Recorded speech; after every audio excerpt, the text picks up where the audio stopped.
I'm Darion of the Spotlight Raiders Talk, and you're watching Fan to Fan Network, the voice that sports fans deserve. Just win, baby.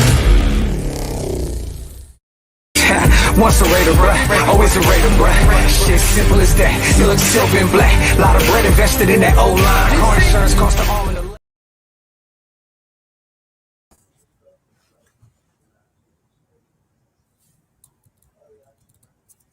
What's going on, everybody? What's going on? We are in the building, and we're back with another show. It is the Spotlight Raiders Talk. I am your host, Darion of the Spotlight Raiders Talk, and I got my boy Eli here with me again. What's going on? I'm just dancing, man, chilling, living the dream, I guess, as it were. Got my Raiders gear on, ready to talk some silver and black. Absolutely, man. How's your week been, since we last talked, man? How's your week been? Got some crazy stuff going on as far as some potential work things that could be cool. Hopefully we'll have some news in the next coming months or whatever. It's going to be really exciting. But other than that, heading back down to South Carolina for a little bit. So you'll see me with my my other backdrop of my father-in-law's guest bedroom. But other than that, man, just excited to talk silver and black. I can't wait, man. I can't wait. Shout out to everybody that's in the chat so far. Call me Samurai, Robert, Bronco Fanatic, Jamar Games, Raider Kojo 32, Robert and Miguel. What's going on, everybody? What's up? What's up? What's up? We are live on Facebook as well, and we are live on YouTube, ladies and gentlemen. So, yes, we are live today for it. We're going to have ourselves a good time and have ourselves a great show.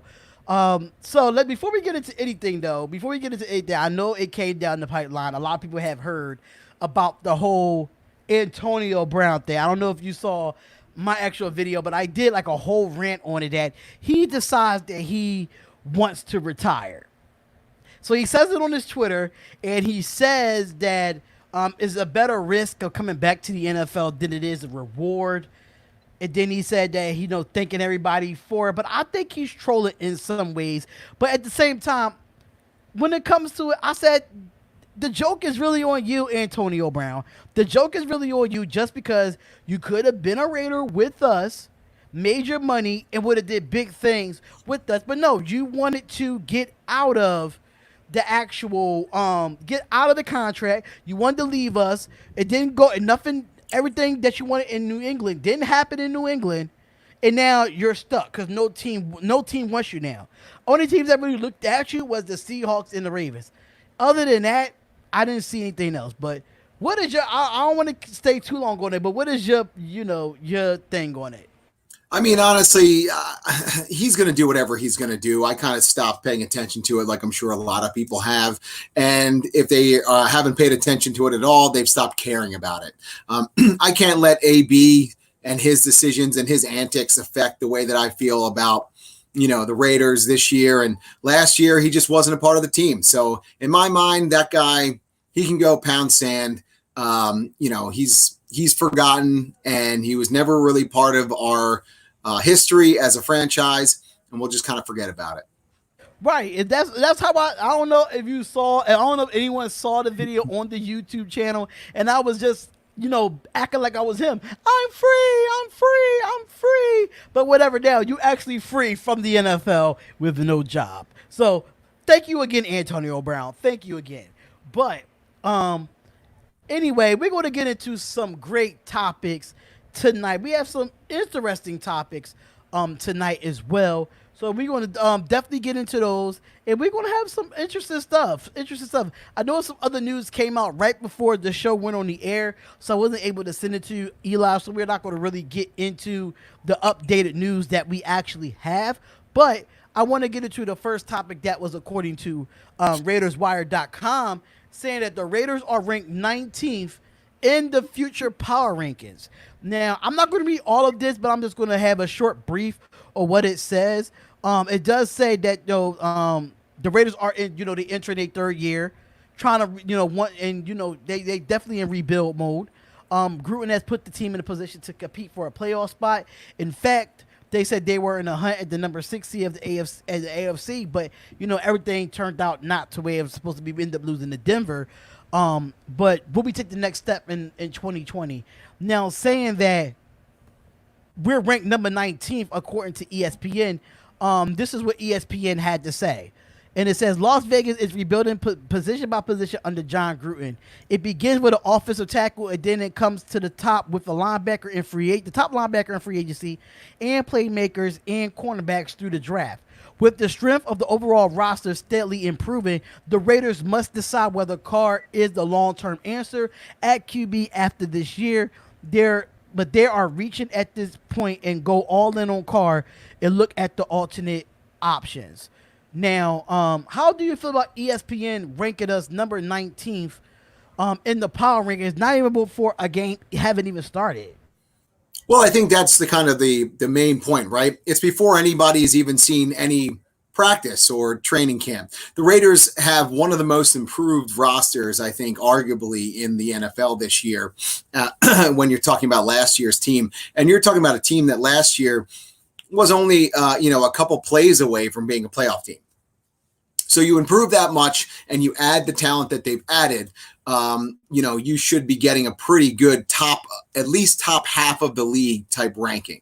The problem is a lot of this these new people haven't been in the scheme before. We haven't seen Ruggs play a down in the NFL. The same thing can be said for Bowden Jr. and also for, Brian Edwards.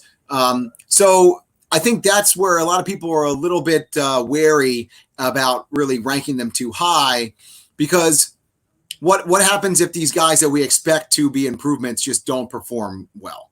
Then the Raiders really are kind of around that 18, 19, ranking. But I think that a lot of us expect by the end of the year them to be much higher and to people be like, oh, wow, actually these players and these improvements worked out for them. Yeah, I have to agree. I mean, I really don't mind being in the top 20 in offense, knowing that we haven't even played a down yet in the NFL, knowing that we have all these different type of protocols going on with the NFL, with, how things should be ran.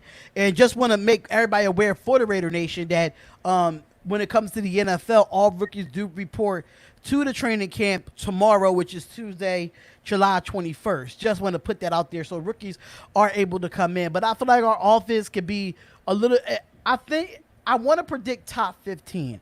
That's what I really want to predict. Probably between like that 13 and 13, 12 mark. I want to say a little bit outside of the top 10 just because of we still have to know what we got on offense, especially when it comes to the rookies and new faces on the offense. So, yeah, I don't mind a top 15, offense at all. I don't mind it. Yeah, I mean, we'll talk a little bit more about the offense in a bit, but I expect bigger things than that right out of the gate from the Raiders, to be perfectly honest with you, on the offensive side of the ball. I think the biggest question right now, as we've talked about a couple times on the show, is how are these young cornerbacks, the new cornerbacks and the new linebackers, how are they going to contribute to the defense? If they can contribute to the defense, this team is worlds better already. If you can go from being pretty much the last ranked defense to maybe close to a middle of the pack defense, that's a playoff team right there, even if you don't improve on offense, which we all expect that they will.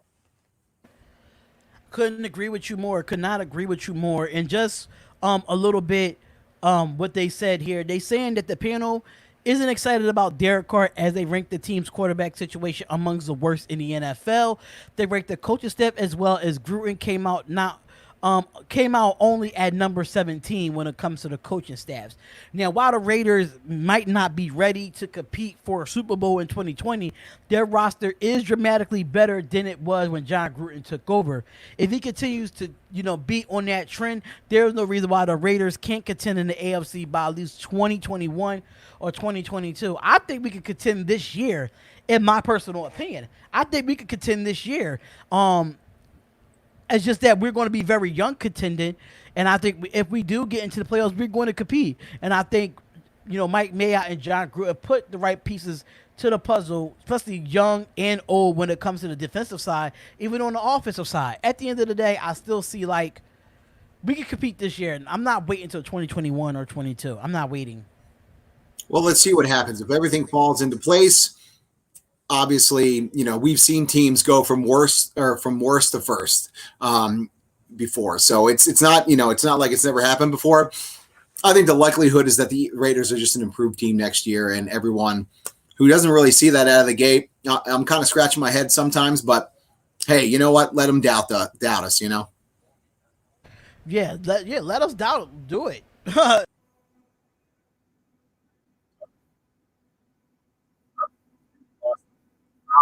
Yeah, so I see a couple questions on the side. Robert, like this, we're going to probably talk about Derek Carr a little bit, a little bit later, so we can maybe hit up your topic in a little bit. It kicked me out for some reason. I don't know why it kicked me out. I have no clue. Jerks. But as far as Derek Carr goes, we're going to talk a little bit more about Derek Carr as well. We definitely got a lot of that into here. So yeah, Derek Carr is definitely going to be brought up. Now, is another topic about the Raiders' offense. Surprisingly, it's a good report about the Raiders' offense, and that is Bleacher Report. And Bleacher Report predicts that the Raider offense will take a leap in 2020. Like I said, this is according to RaidersWire.com, and I'm just going to give you my actual input on what it said. But Maurice Moulton of the Bleacher Report, he did write an article. But the one thing that really stood out is what he said about the Raiders offense. And this is one section that he said. He said John Gruden should have the most success in the red zone situations because of the tight end Darren Waller, the growth that he has at the position, and the addition of role players such as Jason Witten and the rookie third rounder Brian Edwards. The running back Josh Jacobs' second year growth also improves the offensive output. And then he says that the Raiders will be wise to use Waller more in the red zone, even with his size and athleticism. With his length and ability to outjump defenders, Gruden is looked to post up the former Georgia Tech star. So they was talking about Foster Moreau, how he caught 5 touchdowns and on just 371 offensive snaps. And he's saying that the Raiders can be a top 15 offense, but it'll be a better offense once they hit the once we get better in the red zone. The Bronco Fanatic, thank you for coming in, bro. I really do appreciate it. We answer all questions after we go through the actual topics, and then we answer all your questions in the chat. Now, how you feel about that, knowing that they saying that we making a big leap into 2020 with this offense? Yeah, I mean, I think that we will, make a progress in the offense. Everyone's talking about a top 15 offense. Let's not forget that as far as yardage per game, the Raiders were already like right around a top 10 offense last year. The problem was, if you're looking at, everyone around the top 10, you're looking at the Raiders averaging under 20 points a game. The closest thing to that was the Chargers, who ranked ahead of them in yardage just by a couple yards a game, had 21. The rest of them had like 24, 25. Baltimore Ravens had 33. Kansas City had 28. So you're looking at teams that were actually able to score in the red zone, were able to put the ball in the end zone from all over the field, something the Raiders just weren't able to do, and they have built themselves to be able, to get better at that this year. How did they do that? Obviously, they got some more dynamic players like Henry Ruggs, like even Nelson Aguilar, who can, has a little bit of a more game-breaking speed than last year, and Lynn Bowden Jr., who can, be put all across the field to try to make some plays and be a matchup nightmare. So you can see that the Raiders moved the ball well last year, up and down the field. They just couldn't score in the red zone. The Raiders offense is built to move the ball methodically down the field. If you're not scoring points, you're not really being effective as a John Gruden offense can be. I think this year they put a lot of emphasis on that. They're going to look like a better offense on paper when you retroactively look at the season this year. I guarantee it. Hey, you just broke that all the way down for me. So, like, even though I think we'll be a top 15 offense, but I think we'll start out as a top 15 offense and move our way once we get deeper into the season. We'll get to at least about that number 5, number 6. I think so because I think that John Gruden is really going to open up his playbook in his third year under this organization and with this offense to let Derek Carr sling it. Honestly, bring it, give me that 2016 team back with just with the weapons that we have going into this season as well. So shout out to the Bleacher Report for putting that article out for us because at the end of the day, Bleacher Report, they always got something to say about us in a negative way, how we're not this, how we're not that, or I think it's Bleacher Report or Pro Football Focus if I'm not mistaken. But we're going to get into a little bit more here. We're going to get into the next topic, which is the edge rushers of the AFC West, or the top edge rushers that the Raiders are going to have to go up against. Yeah, I think they talk about the entire schedule, not just the AFC West. Oh, that's going to be that's going to be a tough one to look at. So they're ranking the edge rushers that the Raiders will face this upcoming season. So this is going to be interesting to actually see where do they rank our pass rushers because these pass rushers, we already have some good pass rushers in the AFC West with the Chargers alone. They have some good pass rushers, but I think our offensive line can take with any pass rush in football. That's just my personal opinion. So they ranked all the edge rushers. I don't know if you had the list up too as well, Eli, but they have all the. Okay. Yeah, they rank like 33 people here, but we can go over like maybe the top 5 or 6 or even the top 10. Yeah, I'd rather go over the top five people that they have as edge rushers. But number one, they have Cameron Jordan there. Jordan's the only player in the NFL last season that finished top 3 in pressures with 83 and 15 and a half sacks. Been to 5 Pro Bowls, 7 seasons, while over 11 sacks and nearly 15 tackles per loss per season. So Cameron Jordan is a good edge rusher, but I feel like with our offensive line, if he's going to be going up against like a Trent Brown or a Gabe Jackson, or even if he's like, they might switch him around and put him in front of Rodney Hudson, which is the best center in the game. How you think we will hold up against Cameron Jordan, knowing that we do play them in our home opener? Well, I consider Joey Bosa and Von Miller still, 2 of the best pass rushing threats in the entire NFL. And when you got a guy that you're playing this year that, people rank above him, Cameron Jordan's a very effective pass rusher. He's scary.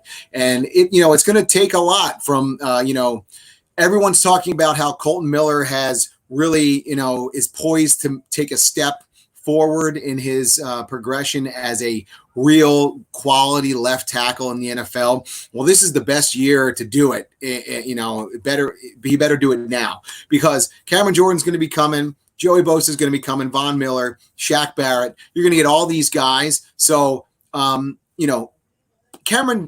Jordan's kind of one of those guys where he's not quite on like the, Reggie White, you can't stop him, you just hope to contain him type level, but he's getting close to that, where you're like, he's going to affect the game somehow. You just really need to try to have it be as little as possible. And I think that, the Raiders are going to have to scheme around that, just like they scheme around a lot of the other pass rushers in the AFC West. Absolutely. The next one that they do have, speaking of Joey Bosa, they put Joey Bosa at number 2, saying that he led all edge defenders last season with 49 stops, also 11 and a half sacks, giving him the double-digit sacks at every full season of his career. Don't think much is need to be said. Like, Joey Bosa do what he's supposed to do when it comes to the Chargers. It is always hard to defend him no matter what any team, not just the Raiders, but any team that's going up against this pass rusher and Joey Bosa or Nick Bosa for the 49ers. I think they're very fierce in that interior. I think you just spoke enough about when it came to Joey Bosa anyway. Yeah. All right, so we're going to go into the next 2 here, which will be, blue drum roll, please, Shaq Barrett of the Tampa Bay Buccaneers at number 3. This is interesting. So they saying that the edge rusher had 19 and a half sacks, He's saying that they deserve more credit than it seems to come out of nowhere. They're saying Barrett had 14 sacks in 5 seasons in Denver, and then he goes to the Tampa Bay Buccaneers and explodes. Then the change in scheme and scenery seems to be the look. He's still in Tampa, but there's no reason he think he hasn't simply arrived. Now, how do you feel about Shaq Barrett? I mean, I know he was in Denver before, and then he came over to Tampa Bay. Fierce Raider, you're not late, man. We just started like 20 minutes ago, bro. I mean, how do you feel about Shaq Barrett? I mean, I think he's a good player. Yeah, I mean, he had a great season last year. I certainly, I'm not going to call it an anomaly or, like a bust or, I don't know what the word I'm looking at for, but I still think he's a very quality pass rusher, but I wouldn't put him in front of the Von Millers of the world just yet, who is also still on this list lower. But he's going to be an effective pass rusher. I mean, the guy can get after the quarterback, and he closed and finished the deal a lot more than anybody else did last year. So, again, it's going to have to be, Colton Miller and Trent Brown staying on their game, and those, the running backs picking up the blitz and making sure that everybody's got their blocking assignments right, because these guys are going to be coming for Derek Carr for sure. Yeah. You just put it right on the money for me, because Shaq Barrett, I think he's up and coming. But for him to be top 5, I think he could have been higher. But number 4, they got Von Miller, so they already got 2 of the AFC West guys that you already mentioned in here already. So they have Von Miller, which like I said, while Barrett is coming up, his former teammate in Denver is approaching his twilight. But they saying Miller is still riding a 6-season Pro Bowl streak. They saying that he had double digit sacks over a full season, had 8 sacks, but his 77 pressures was still among the league's best. At 31, he is far from done, and he's still an elite pass rusher. That's exactly what you just said not too long ago in some sort. Yeah, totally. I mean, he's still, for my money, he's still one of the best there. And if you had to ask me for a pass rusher, on third down to win a game and get a sack, Khalil Mack will be up there, and Von Miller will be right up there with him too. So he's still one of the fiercest, and he always gives the Raiders fits. He's a pain. He gives me a headache. He gives me a headache when we watch the Broncos. I'm like, oh my God, this guy is. I mean, we watched him since he was in college. I watched him in college, and he still has that same motor. So, the number 5th edge rusher that they have is Myles Garrett of the Cleveland Browns. This is interesting. Fresh off his 5-year, $125 million deal. They saying that he is one of the best pass rushers in the NFL. Even though he only played 1 complete season. His rookie season was shortened by injury, and last season he was suspended for using a helmet on weapon. I know everybody remember that. That whole incident that happened between Mason Rudolph and Myles Garrett. But even though outside of what happened there, Myles Garrett is a great edge rusher. He's hard to defend too. So another day, another time, I feel like Myles Garrett is one of those guys that's still on the come up and still young. How you feel about that? Yeah, I think you said it. He's a guy that, everyone I kind of always forget about Myles Garrett. And I think a lot of it had to do with the suspension last year, but the guy is just a force. And I think he's going to have a really dominant season this year if everything goes according to plan, as far as, all the games being played and everybody getting started at the right time. I think he's going to have a really good season this year. Hopefully just not against the Raiders. There's no way, he better have a good year at the end of the day, because he got a 5-year, $125 million contract. That boy better ball out. Yeah, I mean, hey, not our money, so I don't really care. But yeah, I expect him to do just that. Yeah. So, that is the rankings. We're not gonna go through all of them because they ranked them like 30 of them. So we're not gonna go through all of them. So the top 5, we had Cameron Jordan, we had Joey Bosa. We had Von Miller, we had Shaq Barrett, and number 5th, Myles Garrett as the edge rushers, the top 5 edge rushers that we're going to be going up against this upcoming season. I'm really looking forward to that challenge with our offensive line with these edge rushers, because You can. I wouldn't trade out these edge rushers because I know the next one would have been Justin Houston, but I'm not really too big on Justin Houston. I would not smush these five at all. I think I wouldn't do it. Yeah, I don't think Justin Houston, kind of jumps into the top five, but he's another guy that always is giving the Raiders fits. What's going on, Watts Raider? What's going on? Thank you for coming in, brother. Really do appreciate that. So, and the final topic that we have, which I did a video on not too long ago, should the Raiders consider adding free agent Everson Griffen? Now, I did a video on this a couple of days ago, and I feel as though that if he's going to be cheaper than Jadeveon Clowney, why not go get Everson Griffen for 1 year? Me personally, because I feel like Everson Griffen, I think he just want to be on a football team at this point.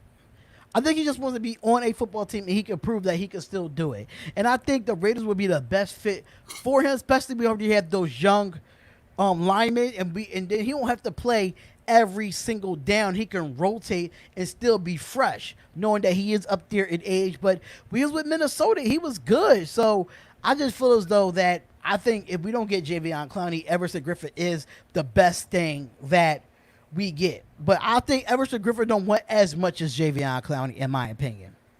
Yeah, I don't think he wants as much money. I don't really know if he is looking for a 1 year deal, though. I'm not sure if that's all he's going to be able to get. I'm fine with going after Everson Griffen for a 1 year deal. I'm sure he's going to be getting a little bit less than $10 million. And we talked at length about Jadeveon Clowney the last couple weeks. And, I think everybody knows my opinion where if you can make the money work, just sign him. He'll be the best defensive end on the Raiders. Now, I don't think so that outright with Griffen right now. I do think he is a very quality. He's still a quality defensive end, and he'll be great in the rotation with Max Crosby, with Cleveland Farrell and Nassib. It's a little bit of money. He's not a game changer the way he has been in his career, and the way that I still do honestly think Jadeveon Clowney is in his career right now. But he's kind of a poor man's impact free agent signing if the Raiders can make the money. I just don't think it's as much of a needle mover of a move, if that makes any sense, or if people kind of get what I'm putting down there.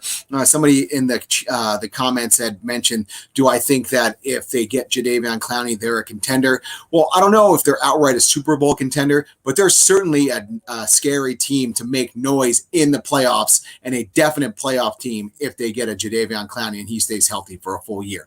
With Everson Griffen, I think that just bolsters their defensive depth and allows them to kind of be more fresh, and potentially he can, get a couple more sacks. But I do think Clowney is a guy that's a game changer on defense. Everson Griffen is on the downside of his career, but is still quality defensive end. And I just think he just brings leadership and veterans to the defense, even though that he probably won't play a lot of snaps. But I think us having like veterans like Everson Griffen on the team, it helps mold our younger pass rushers. Mind you, Carl Nassib is still a young pass rusher. We still got second-year players in Cleveland Farrell and Max Crosby, with the Malik Collins and the Maurice Hurst of the world. So with that being said, I feel like if we go out and get an Everson Griffen, he can help those younger guys learn from different schemes, or learn in repetition. Like, you just need those type of veterans in the locker room, just knowing that they might not be as productive on the field, but it could probably help the next and the younger guys be as productive, So it's like a coaching thing, just like with Jason Witten in my opinion. True. And players don't want 1 year deals, though. They want deals. And I'm going to tell you something about that, Watch Fraser. That's why a lot of these free agents like Everson Griffen and Jadeveon Clowney, Logan Ryan, and those boys is the reason why they still free agents, because the NFL don't have no money to pay what they want. So they're going to have to take a 1 year deal, prove that you can be more than a 1 year deal, and then you get re-signed. Yeah, I think at some point, somebody's going to have to budge with it. And I could see Clowney taking a $12 or $13 million 1 year deal.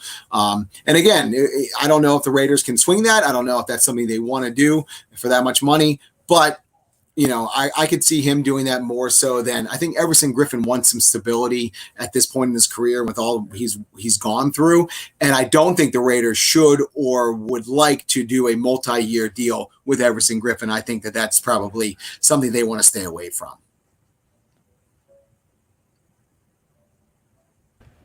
Yeah, the weakest championship parade in NFL history, 2019. Las Raider is something else, man. That is something else. But yeah, that's what it is. With that, when it comes to Everson Griffen, I would love to get him. I hope that we could get some type of, some type of deal done with these Javion Clowney or Everson Griffen, one or the other. Whatever one get off the board first, they go to a different team. We go after the second one. That's just how I see it, in my opinion. I love Everson Griffen. I think what he did in Minnesota for the Vikings, he was a big impact. He was a big impact, and I couldn't take nothing away from him. So hopefully we go out and get him.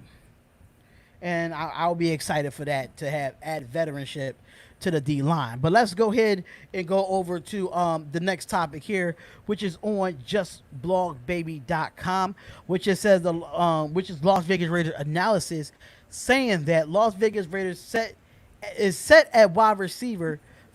the wide receiver position for a long haul, meaning that it's going to be a longevity with these wide receivers. And in addition of Henry Ruggs and Brian Edwards through the draft, the Las Vegas Raiders are set at wide receiver for the long haul. We all know that the Raiders struggled in 2019 with the wide receiver position. Guys did go down due to injury. It was a revolving door at that position. We end up bringing in Nelson Aguilar as a free agent, Henry Ruggs, and Brian Edwards in the NFL draft. Overall, there is more depth for the position group. And for quarterback Derek Carr, it should be a monster 2020 campaign. Looking at the edge talent at wideout is heading into a new season, and this season to believe that they are set up for the long haul. Like key additions like Ruggs and Edwards, Hunter Renfrow in the slot, Tyrell Williams on the outside. You have you might put not even Limbaugh Jr. is not a wide receiver, but he is an extra receiver that you could put in the slot just to give some mix and match with Hunter Renfrow. Tyrell Williams definitely is going to be on the outside. And if you look at Darion Waller, knowing that he got to get better a little bit with the blocking, but he is a good target with his receiving core as well. So, yeah, most of these players that we name are very young. So how long you think this wide receiver core is going to stick around is the big question. I hope that if Edwards and Ruggs can come in and perform the way that we expect, that being Henry Ruggs is a starting quality wide receiver and dynamic playmaker, and Brian Edwards can be potentially that wide receiver that kind of takes over for Williams. Then, you're looking at, a handful of years where these guys can grow together and be a real dangerous, along with Hunter Renfrow, can be a starting trio of wide receivers for the next handful of years as the Raiders build and, take that window that John Gruden is building with Mike Mayock to give themselves like a good 5-year window for a Super Bowl run. I think these guys will be the guys leading the charge in that run. If everybody can kind of, maintain their performance and play at that level that the Raiders expect them to.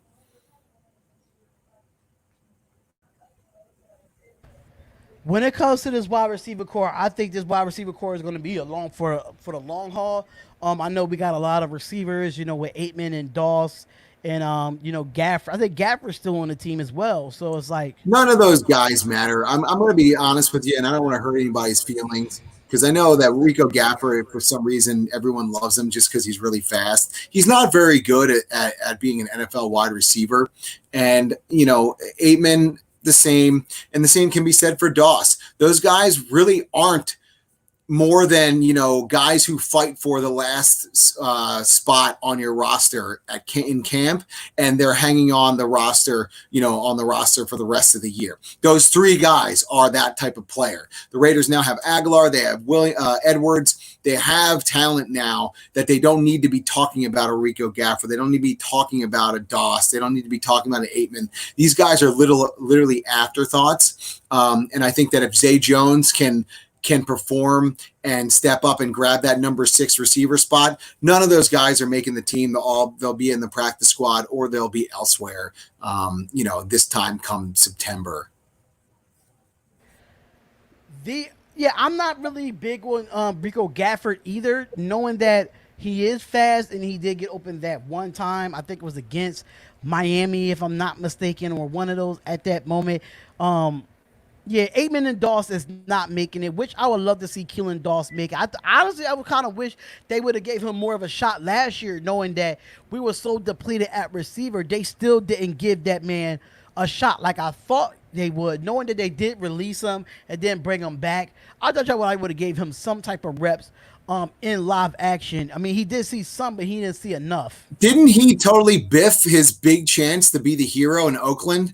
He literally had the ball bounce off his hands at the end of that Jacksonville game, I'm pretty sure. That was him, right? The Oakland boy playing the final game in Oakland. He has a chance to catch the touchdown to win the final game in Oakland, and he just lets it bounce right off his hands. Yeah, I remember that. Yeah, so get him out of here.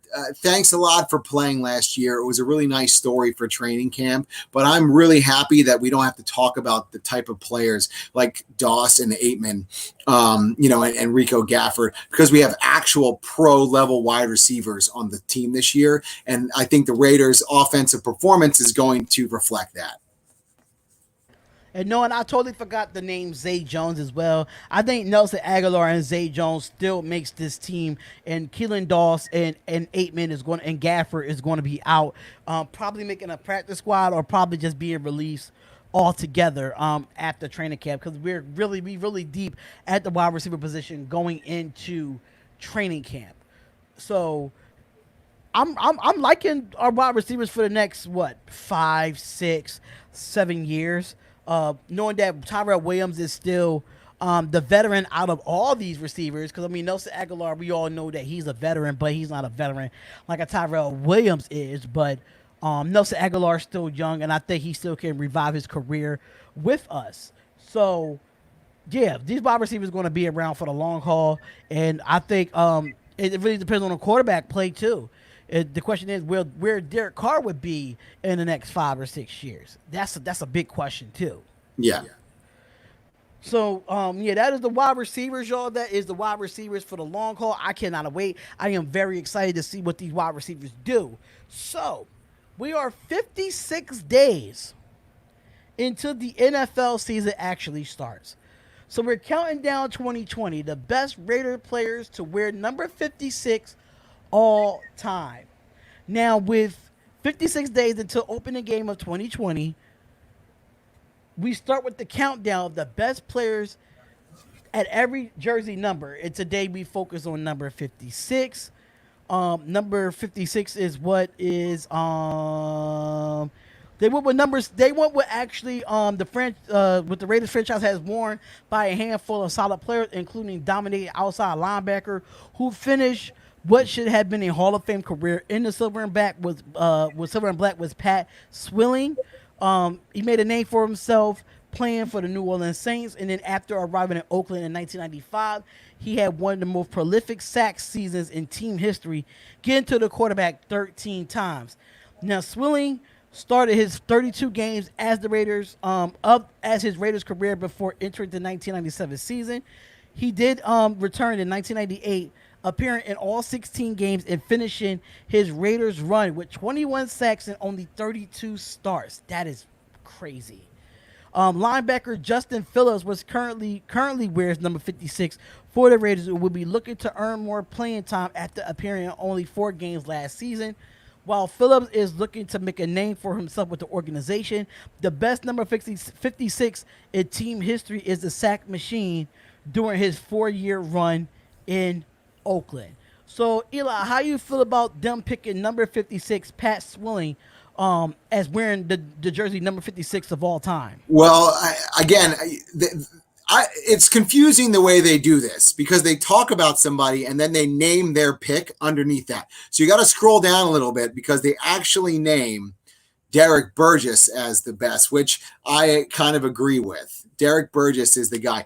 I don't like the way that, like, for some reason when I go on this website and see it, it like pauses right there and it won't let me scroll down. Just Blog Baby it's weird the way they do that, but they have announced Derek Burgess as the best player to wear 56, which I can't really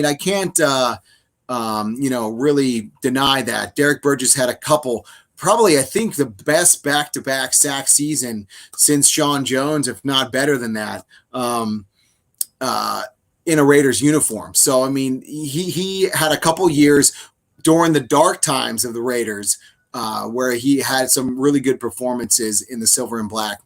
But, I do remember that Pat Swilling year as a potential year where the Raiders were supposed to, started 8-2. They were going to be in the Super Bowl and then lost 6 games straight and didn't even make the playoffs. That was one of the worst.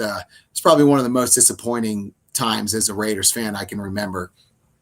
But Pat Swilling was great, but Derek Burgess was really good. I give it to that. Andre Bruce played for a couple years. He played all right, but I think Burgess was definitely the best 56 I remember playing for the Raiders. Yeah, I did like Derek Burgess. He was one of those best. He was a linebacker from 2005 to 2008. He was selected by the Philadelphia Eagles in the 3rd round of the 2001 draft.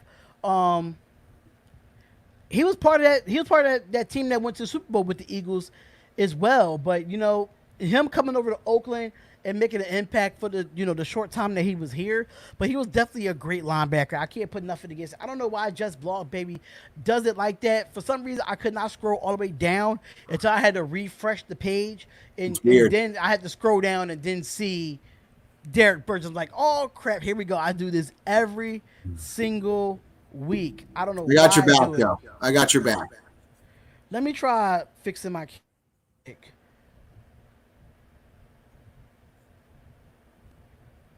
Because I'm frozen at this moment. I don't know why I have my colleague's thing on there. Why?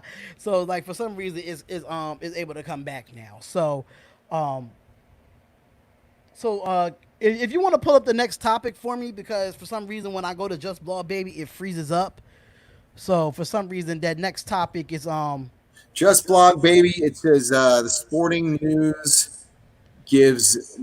shows Derek Carr no love. Let's find the actual.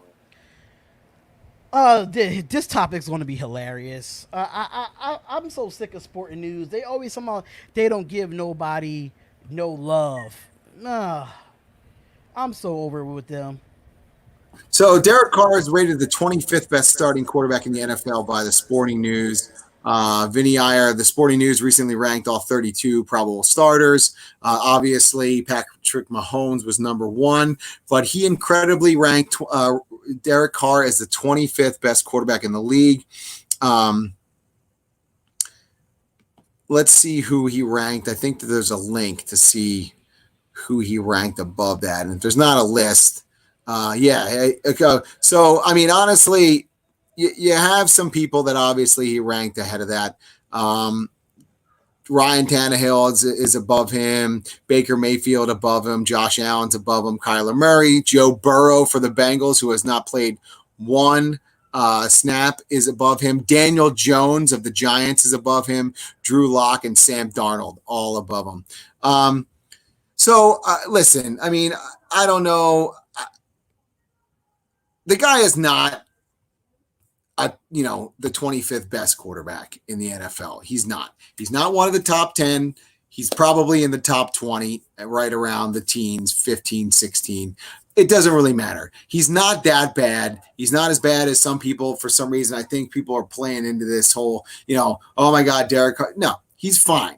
He's a fine quarterback. He's not great. He's going to lead a good team to the playoffs if they can really put it together and actually have a defense that isn't the 31st ranked defense. He's not trash. He's not great. He is literally just like middle of the pack. So, I mean, that's really all I can say. I've been saying this for months now, it seems. And I think that the whole like car thing, especially on Twitter, is like people are just tired of it now that it's kind of dying down. We finally getting into the fact that maybe we might play some football soon. Derek Carr is the starting quarterback of the Raiders. He's a mid-tier quarterback. And if he can win some games this year, we'll see what everybody has to say. But right now, I think people are just trashing on him because that's the sexy thing to do. They always think Derek Carr is trash.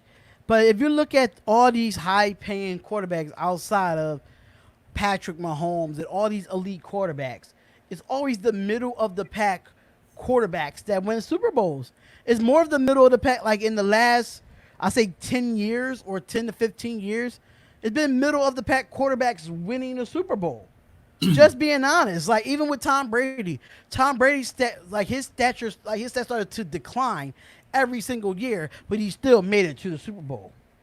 So it's just like, okay, you have, Aaron Rodgers better than Derek Carr, Cam Newton better than Derek Carr, you have this one better than Derek Carr, that one better than Derek Carr, but those ones never really won a Super Bowl. And Aaron Rodgers, when last time he won a Super Bowl, but they keep saying that he's elite. You know what I'm saying? So more elite quarterbacks that they talk about, they always talk about, he's elite, he's going to make it to Super Bowl one day. But just stop shitting on Derek Carr. Let the man do what he do. He didn't have no weapons last year. He got the weapons now, so it's put up or shut up for him.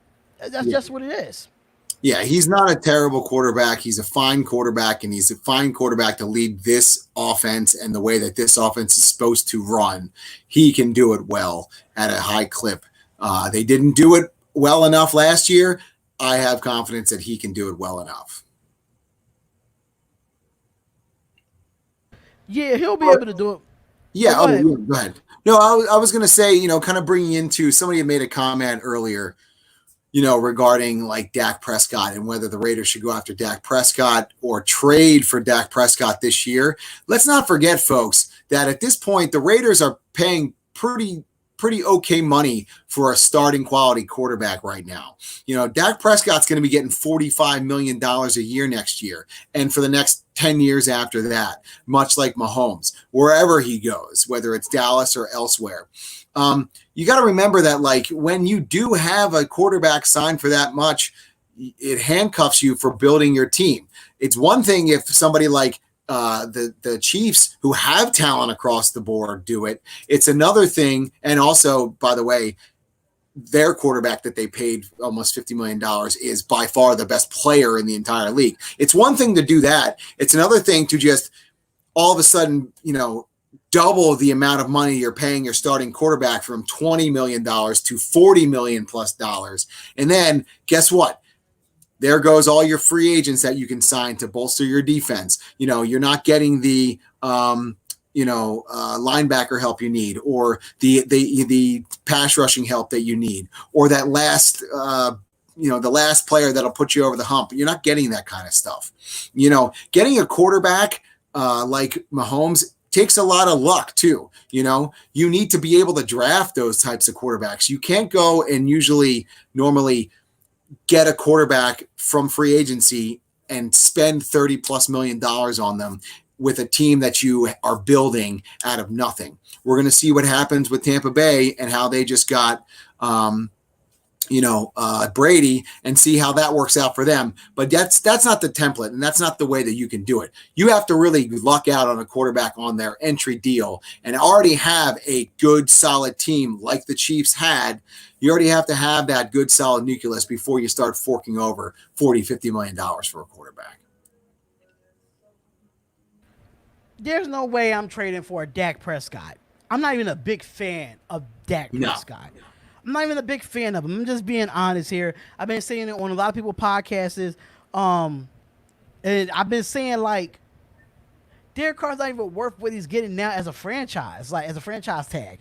I don't think he's worth that. Even though you paid Amari Cooper all this money to shit the bed this year, because he's definitely going to shit the bed. You gave him all that money. Let's see what he does with a full season with Dallas. I'm just being honest. So, I'm done. I'm done talking about Dak and all of that. So I'm just gonna go on to the next one. But at the end of the day, the next topic is we looking for is the Raiders could look a whole lot different going into 2021. Now this is according to free agency. I'm sorry, I have to send this. I said to send something to my mom real quick, but Las Vegas Raiders, they talking about free agency for 2021. Heading into our first season with the Las Vegas Raiders, the Raiders franchise have over 40 contracts that could come off the books in 2021. Since taking over as general manager on New Year's Eve, Mike Mayock has done a great job building the roster and building the roster the right way. He's brought us some guys on team-friendly contracts, dominating all rounds of the NFL draft, and teaming up with John Gruden in terms of personnel decisions. However, the team heads to Vegas with their first season in Sin City with a roster loaded with guys who can see their contract expire after this campaign. Some names that they named. One of them was Jonathan Hankins, who has the biggest cap hit, only at $4.25 million. And they saying that the defense, key defensive players could be on the way out, like P.J. Hall and Maurice Hurst. Outside of Hankins, it could be Harris and Nicholas Morrow, Markel Lee. And then they say the depth of the offensive line, like Denzel Good, David Sharp, Jordan Devey, Eric Kush is some sort of at Eric Manguson and Lester Cotton for the offensive line, and they saying for special teams on the way out, adding kicker like Daniel Carlson, taking the role of what Sebastian Janikowski was for us all those years. So it's a lot when it comes to, especially with Demarius Randall and Prince Amukamara. Nelson Aguilar could be a big part of this team. Can they really be one and done? So there's a lot of players that's under a 1-year contracts that comes with it. So who would be more valuable to keep going into 2021? Well, I think like you were saying with some of these 1-year contracts, these guys are going to have to prove those 1-year contracts. I think everyone's expecting guys like Maurice Hurst to continue to perform well and earn that extension for, continuing to be on this team. If you have guys like Tyrone Williams that aren't performing, and you have guys like Brian Edwards that are performing, guess who's not going to be on the team next year? You can cut him and not, and not have any cap hit. The same thing goes with Joyner. There's very little cap hit if you get rid of him next year. He's not even a regular, like a free agent already. I think you can just get rid of him. But Demarius Randall, he's another guy where, hey, he's trying to resurrect his career here with Las Vegas. And if he does, I could see the Raiders re-signing him to like a 2-3 year deal. If not, guess what? Make some room for somebody else and they'll draft another safety or try to build, through the draft and through other free agent signings. I think that's the way the Raiders are just going to play it right now. I got to keep fixing my camera for some reason. I got to keep camming down and seeing the cartoon thing, and then I'm back to myself. So, because I do see a lag at some point. But, yeah, I do feel like Demarius Randall, I don't think he's going to be a one and done. I think he's going to prove that contract to get an extension probably for another 2 more years. But I can see some of these players going and walking out, or they're getting rid of those type of contracts, especially a P.J. Hall, which I have not done nothing. I don't want to get rid of Maurice Hurst, but we can get rid of LaMarcus Joyner, and LaMarcus Joyner don't show up this year. So LaMarcus Joyner, this is a big year for you to,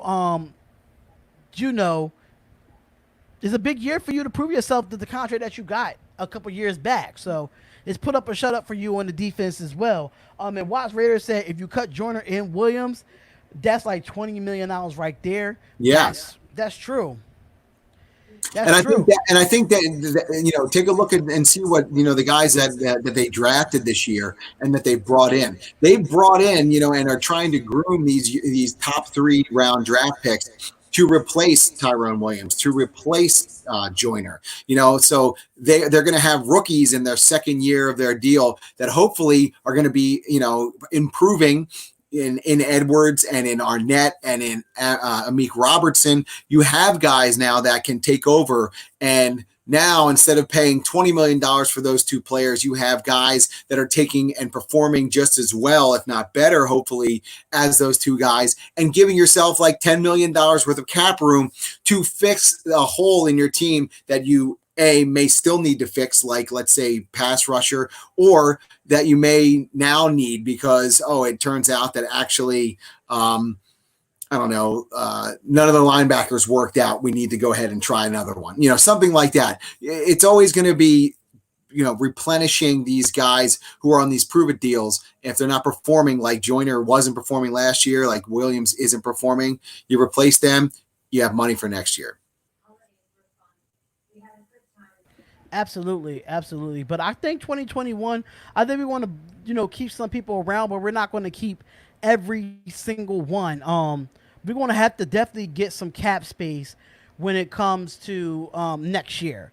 So we definitely got to get some cap space and try to, build on what we're doing in 2020, in my personal opinion. Yeah, and you're going to listen, and you're going to see who the franchise, the cornerstone players are from the Mayock drafts after this year too. You're going to see the guys like Cleveland Farrell, the guys like Jonathan Abram, hopefully really stepping in as leaders and performers on this team. That they're going to start making up the core of this team. Arnett hopefully is going to perform well by the end of the season, where you can pencil him in as a starting cornerback for the next few years. The same thing can be said for Ruggs, and the same thing can be said for Brian Edwards. You're going to start seeing that the last couple Mayock drafts are going to make up pretty much the cornerstone of the Las Vegas Raiders on rookie deals, so that you have some cash to fill in the little spots here and there. Yeah, I can't say it anymore. In my personal opinion, you can't say it anymore. So hopefully that these guys can get these contracts in.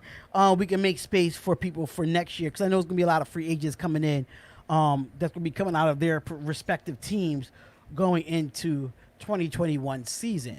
So let's just go over to the some of these articles that I'm finding, and one article that really stood out to me, and I know I'm skipping over one article to go to the another, but the one that's about Mark Davis. Now, Mark Davis said that that if we cannot have fans in the stands, he won't attend the games. Now, and this is a lot of people been saying it, but I found it on Raider Ramble. But even on ESPN and NFL Network was talking about more the NFL Network more than anything. Now, the 2020 season, less than 2 months away. In the meantime, Las Vegas Raiders' Mark Davis has shared his opinion on regarding to the fan attendance. He's saying that many football fans have begun to doubt the 2020 NFL season with the whole thing with the COVID, everything's going on there. And the Raiders haven't made a final decision if they're going to have fans in the stands, and they're weighing out their options. Now, the NFL hasn't actually canceled any games, but however, certain stadiums have decided to reduce the fan seating to the maximum of 25%. The Packers already announced it. New York had, I think the Giants and the Jets won't have no fans in the stands. And the Kansas City Chiefs fans are already returning their tickets. Currently with the Raider Nation, wonder if they get to enter the brand new stadium that we have built for us coming into 2020. Davis made his feelings on it on The Athletic with Victor Tafur, saying that he won't go there if the fans can't go.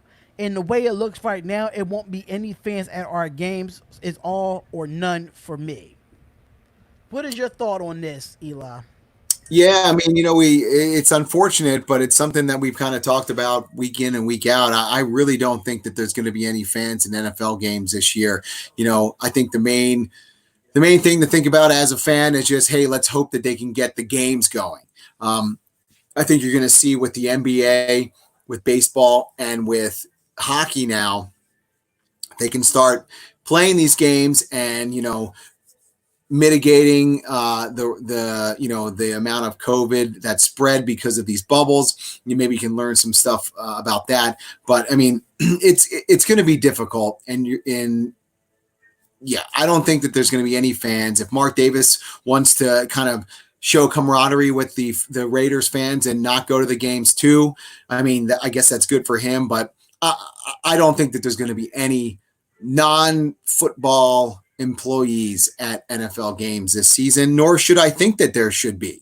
It's just, especially in places like Las Vegas, where, things are getting really bad. It's not like it was a couple months ago where it was, oh man, it was just really bad in New York. And, where I was down in South Carolina, there was like 200 people that had it in the whole state. Now that place really stinks down there, so it's bad like that in many big NFL cities and many big NFL states. I don't see how in 56 days this turns around enough that makes it viable for any NFL fans to get there. I know it's a bum out for people with season tickets. I know it's a bum out for people like me who enjoy going and meeting with friends and going to bars and watching games, or having pack the house and hang out. It's a bum out, but that's just the way it's going to be for the 2020 season, and hopefully just for the 2020 season. I just hope it's for the 2020 season as well. I do agree. I really hope it's for the 2020, just the 2020 season only, because at the end of the day, I still feel like that we can still get fans in the stands. I have this feeling that something is going to happen, that we're able to get fans in the stands, but realistically, I can't think of it like that anymore, because COVID cases are going high. People are getting diagnosed. We don't know what the protocol with the NFL in general. We don't know. I don't know. It's just messed up how, we've been highly anticipating this stadium for almost 2 years now? Almost 2 years, and then, COVID smacks us in the face, and boom, we have to wait till next year to actually experience the stadium. So I could go with Mark Davis. I really feel how he feels. Madrid, this is his baby. Al Davis probably would have wanted this too. If rest in peace to him, he would have wanted this too for the stadium. But we have to take safe precautions to make sure that everyone stays safe and nobody gets the COVID and everything of that nature. So I could completely understand why they say that. Speaking of rookie wide receivers that we talked about in a few other segments, Raider Ramble put out an article about how the veterans are excited about the rookie wide receivers, saying that they're we selected a pair of playmakers in the 2020 draft. We all know that. Expecting Ruggs and Bryan Edwards to turn their wide receiver room into a electrifying group, with Darion Ward leading the team in receiving yards, and you have a Tyrell Williams that is coming back off of injury, knowing that the fact that Tyrell Williams probably would be the number one, Ruggs the number two, or Ruggs be the number one, and Tyrell Williams be the number two. We all know Tyrell Williams is not a number one type of guy, but I do like these rookie receivers that we got, which is, Henry Ruggs and Bryan Edwards. And like I said, Lynn Bowser, he's considered as a running back, but you could put him in that slot as a rookie as well. And we don't even know what, I don't think they got any wide receivers at undrafted free agency, but I'm kind of excited to see that the veterans are excited for what the rookie wide receivers can bring to the table. I just think that brings more camaraderie. I think that brings more leadership to help out. Where can I contact you guys for business inquiries? I will put my email in the chat, Joshua. I'll put my email in the chat. Don't worry about it. But yeah, I do feel like these veterans is going to help these guys out to get to the next level. Yeah, totally. I think that and we have talked about that. I think that they should be excited. These guys are talented guys that you're looking at Ruggs, one of the most explosive players in the draft. And, obviously by pretty much every pundit's opinion, one of the top 3 wide receivers and a certain first round talent. And then Brian Edwards, who some people think should have maybe gone in the second round. So you have some real guys that have legit pedigree coming in that to a position group that wasn't very good last year and it was devoid of talent. Of course, people are going to be excited. And, it's good that they're honest about it too, because they know, hey, these guys playing well, it's going to make our team better. So, so I agree. They should be excited about it. I just think it brings more camaraderie. It's just knowing that the veterans are happy that we have these type of rookie receivers. It just shows that they're ready to go to war with these rookies receivers, knowing that it's going to be a big year for them. Knowing if we even have a season. Hopefully we do at the end of the day. But knowing that veteran players stepping up like a Williams, 1 year. I mean, we might as well say Humphrey Renfrow is kind of like a veteran, like a second-year player.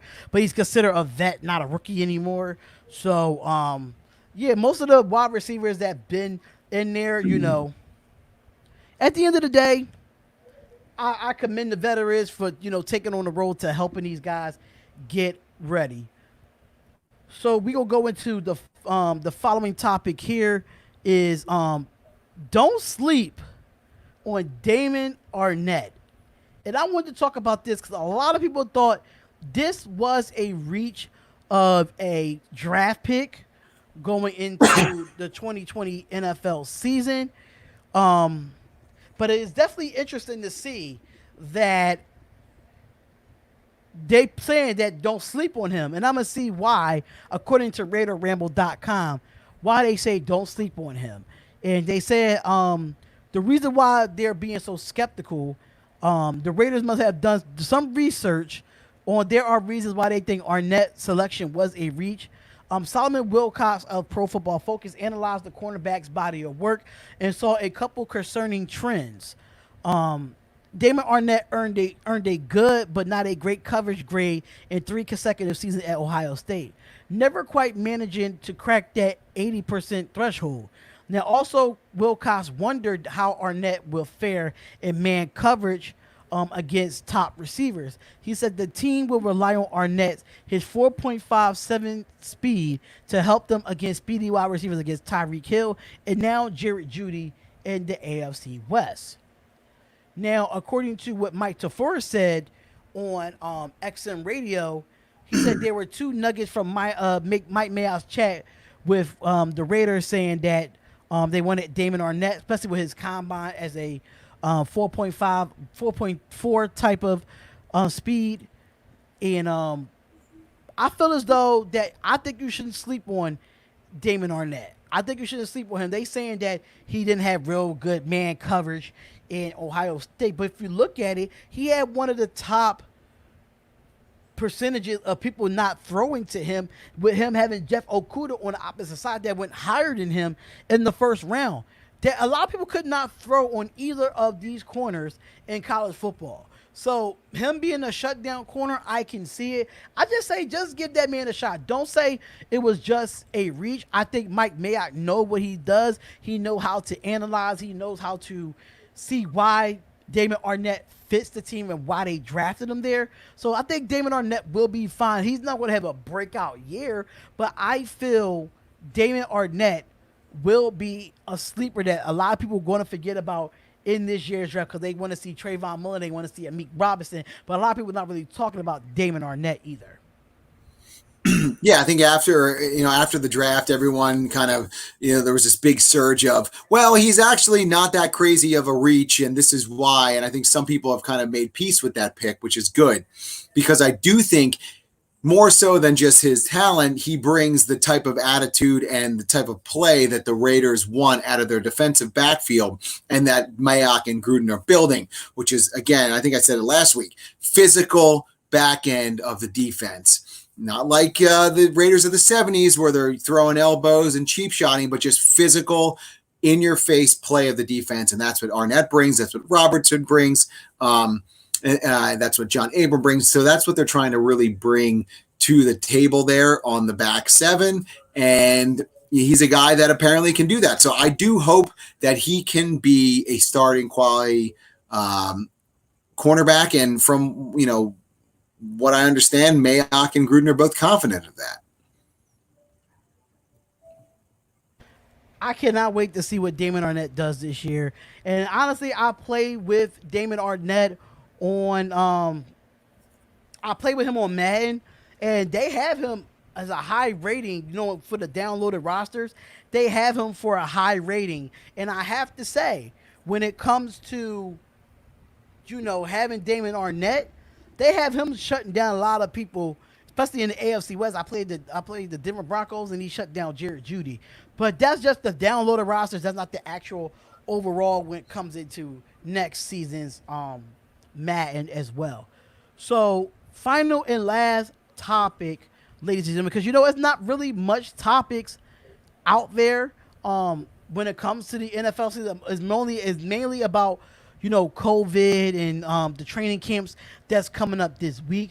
But speaking of training camp, we're definitely going to go into the position battles. I think this is going to be one of those topics that we want to talk about because training camp is going to be interesting this year with the quarterback position, knowing that Mariota is officially a Raider with us, and it's going to be a very, very interesting position battle.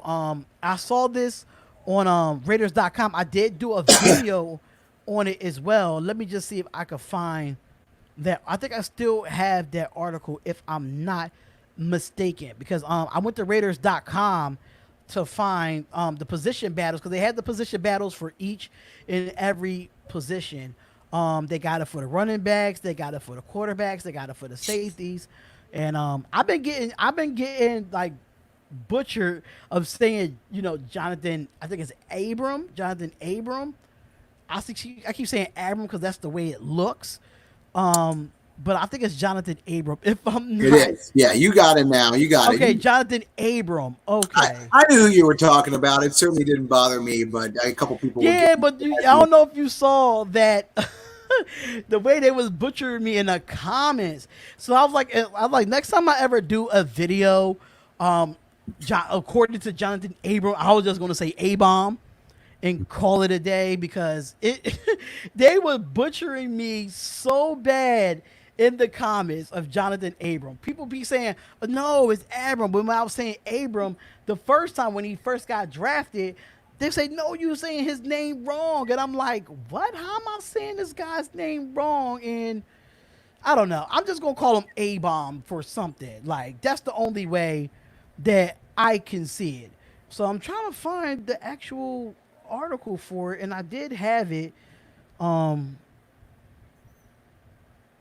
don't know what. Oh, there we go. Got it. Here we go. Awesome. So the position battles for the quarterbacks. Now, this is going to be an interesting position battles, knowing that Mariota did come in as a backup, and we're going to look at what we had last year and compare it to this year, knowing that right now I think John Gruden's only going to hold 3 quarterbacks, which is Marcus Mariota, Derek Carr, and Nathan Peterman. So we all know, like, it's no secret that Carr's been a subject to some negativity in the media this offseason. A lot has been undeserved, but with some smart facts, despite being surrounded by rookies and wide receiving corps, ended up looking like a far different than expected. The former MVP candidate is in his 6th veteran year. They put up career numbers last year, including high in passing yards, completing percentage, and quarterback rating in yards gained per pass attempt. Now, knowing that Derek Carr is coming in with this position battle, how you feel he's going to fare up to Marcus Mariota going in to training camp? How you think this battle is going to come out? I don't think that it's going to be much of a battle at all, to be perfectly honest with you. There's a lot of talk that Mariota just really really torched everybody in practice the rest of the year when he wasn't starting with the Tennessee Titans. And maybe that was part of why the Raiders brought him in more so than anything, because he really kind of pushes the defense in practice more so than giving their starting quarterback anything to kind of worry about. He's not Peterman, who is awful. So it's not like Derek Carr really thought anybody could potentially take over if his performance was bad. But let's be honest with you. Derek Carr was not a great quarterback last year, but there was probably a couple games, like the Jet game, where maybe you sit him down and you have another quarterback come in. But it's not like the Raiders had multiple games where you're just like, get this guy out of there because he's overthrowing people or he's throwing, 3 interceptions. That's just not how Derek Carr works. He's efficient and he's effective at a ball control offense. So he's not going to be throwing tons of interceptions that make you scratch your head and make you, look for the axe. So I don't see that happening. I don't see anybody else taking his position to start the year, especially with COVID and there not being any sort of training camp or an extended training camp or any sort of preseason games. So that's right out the window. Derek Carr is going to start the season as the Raiders starting quarterback, and I'm fairly sure he's going to end the season as a starting quarterback, barring any sort of trades. The only sort of competition in my mind is if Peterman all of a sudden finds some sort of ridiculous performing magic juice and outplays Mariota, because Mariota's not taking over Derek Carr's job anytime soon. Absolutely. And I feel like even putting, I don't know why Nate Peterman, I mean, he's still there. He's going to be the third string quarterback for the Las Vegas Raiders. God forbid if Mariota goes down, and God forbid Derek Carr go down, we have to go with Nate Peterman. According to the Raiders.com, they did say the bold prediction that Carr has all the tangibles and weapons to return to his elite form in 2020, and I expect him to eclipse the 4,000 yards for the third consecutive year, toss 30 touchdowns, and lead the Silver and Black to a winning record while again entering the MVP conversation. How do you feel about that bold prediction? I don't know if he's going to be in the MVP conversation. I think that after all the trash that got thrown on him on the offseason, if the Raiders are sitting at a 9-5, 10-6, or 10-5 record towards the end of the season, I think you're going to have a lot of people be like, "Oh wow, Derek Carr really turned it around. Oh, well, he's actually not that bad after all," and kind of throw some love his way for some MVP talk. I think at the end of the day, he's going to play very similarly to the way he played this year. He's just going to be able to navigate the red zone a lot better and put some more points on the board, which is going to then turn into a lot more, a few more wins for the Raiders and get them into the playoffs. I think that's just what's going to happen. It's going to be very subtle. I don't think you're going to see this back to 2016. We don't need him to be back to 2016. Just play a little bit better than you did last year. Don't fumble the damn ball out of the end zone. Just play your game. Keep it simple. Allow the better playmakers on your team to now make bigger plays and score more touchdowns. And the Raiders offense is going to be one of the top 10 offenses in the league. It's very simple. You don't have to do much. It's really just the defense that needs all the work and all the improvement to make this a playoff team in my mind. Yeah, I don't disagree with the bold prediction, but as what you said, Eli, is so true. Derek Carr has to play better and be more responsible with the football. We can't be fumbling at the goal line. We can't be doing unnecessary turnovers. Got to protect the football. And in some sorts, the offensive line has to protect the quarterback too, because quarterback can't take all the heat. Sometimes if there's nobody open, if he does run, then, if there's nowhere to run, then he gets sacked. It might be a cover sack. We just don't know. But, at the end of the day, Derek Carr has to play better. And if he wants to be to MVP form, he has to give us at least something of 2016 or better than he was 2016 before he even got hurt. Yeah. So, as far as Nathan Peterman, I really want to talk about this guy because a lot of Bills fans get on me about, we got Nathan Peterman now. He sucked for the Bills and da-da-da-da. I feel like Nathan Peterman is going to get his time. I think he's been under Gruden's system, what, 2, 3 years now?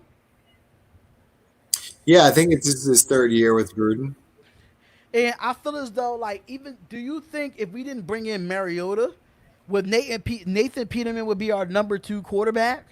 I don't think that Gruden would have let that happen. I don't think Nathan Peterman is sniffing the field this year, and barring a terrible travesty in the quarterback room where one of those guys maybe gets ill and the other one gets injured or something. That's the problem I think with quarterbacks is with such a small room and only 3 options.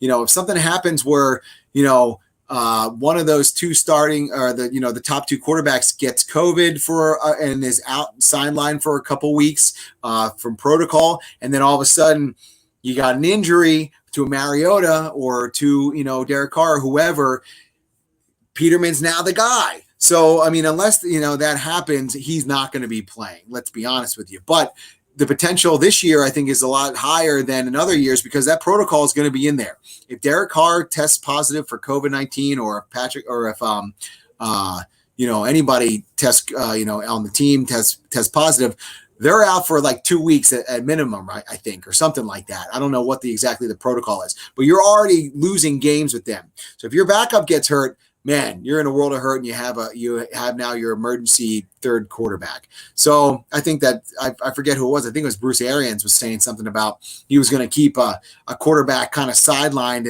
and quarantined just in case they needed a 4th quarterback if everybody got sick. So, yeah, I think that's the only way that you see Nathan Peterman, and if that's the case, I think we have a lot more to worry about than just our third string quarterback being out on the field. That means that COVID has really taken its hold on the NFL. And now, when it comes down to COVID, if players get diagnosed with COVID, they will be on the commissioner exempt list, meaning that they will still be getting paid while they're in quarantine. And once they fully back to health, they could come back and be off the exempt list. That's what I heard earlier today on NFL Network. It's been stuff going around saying that if players do get COVID-19, they have to go on that commissioner's exempt list for them to get paid. They can't go on IR.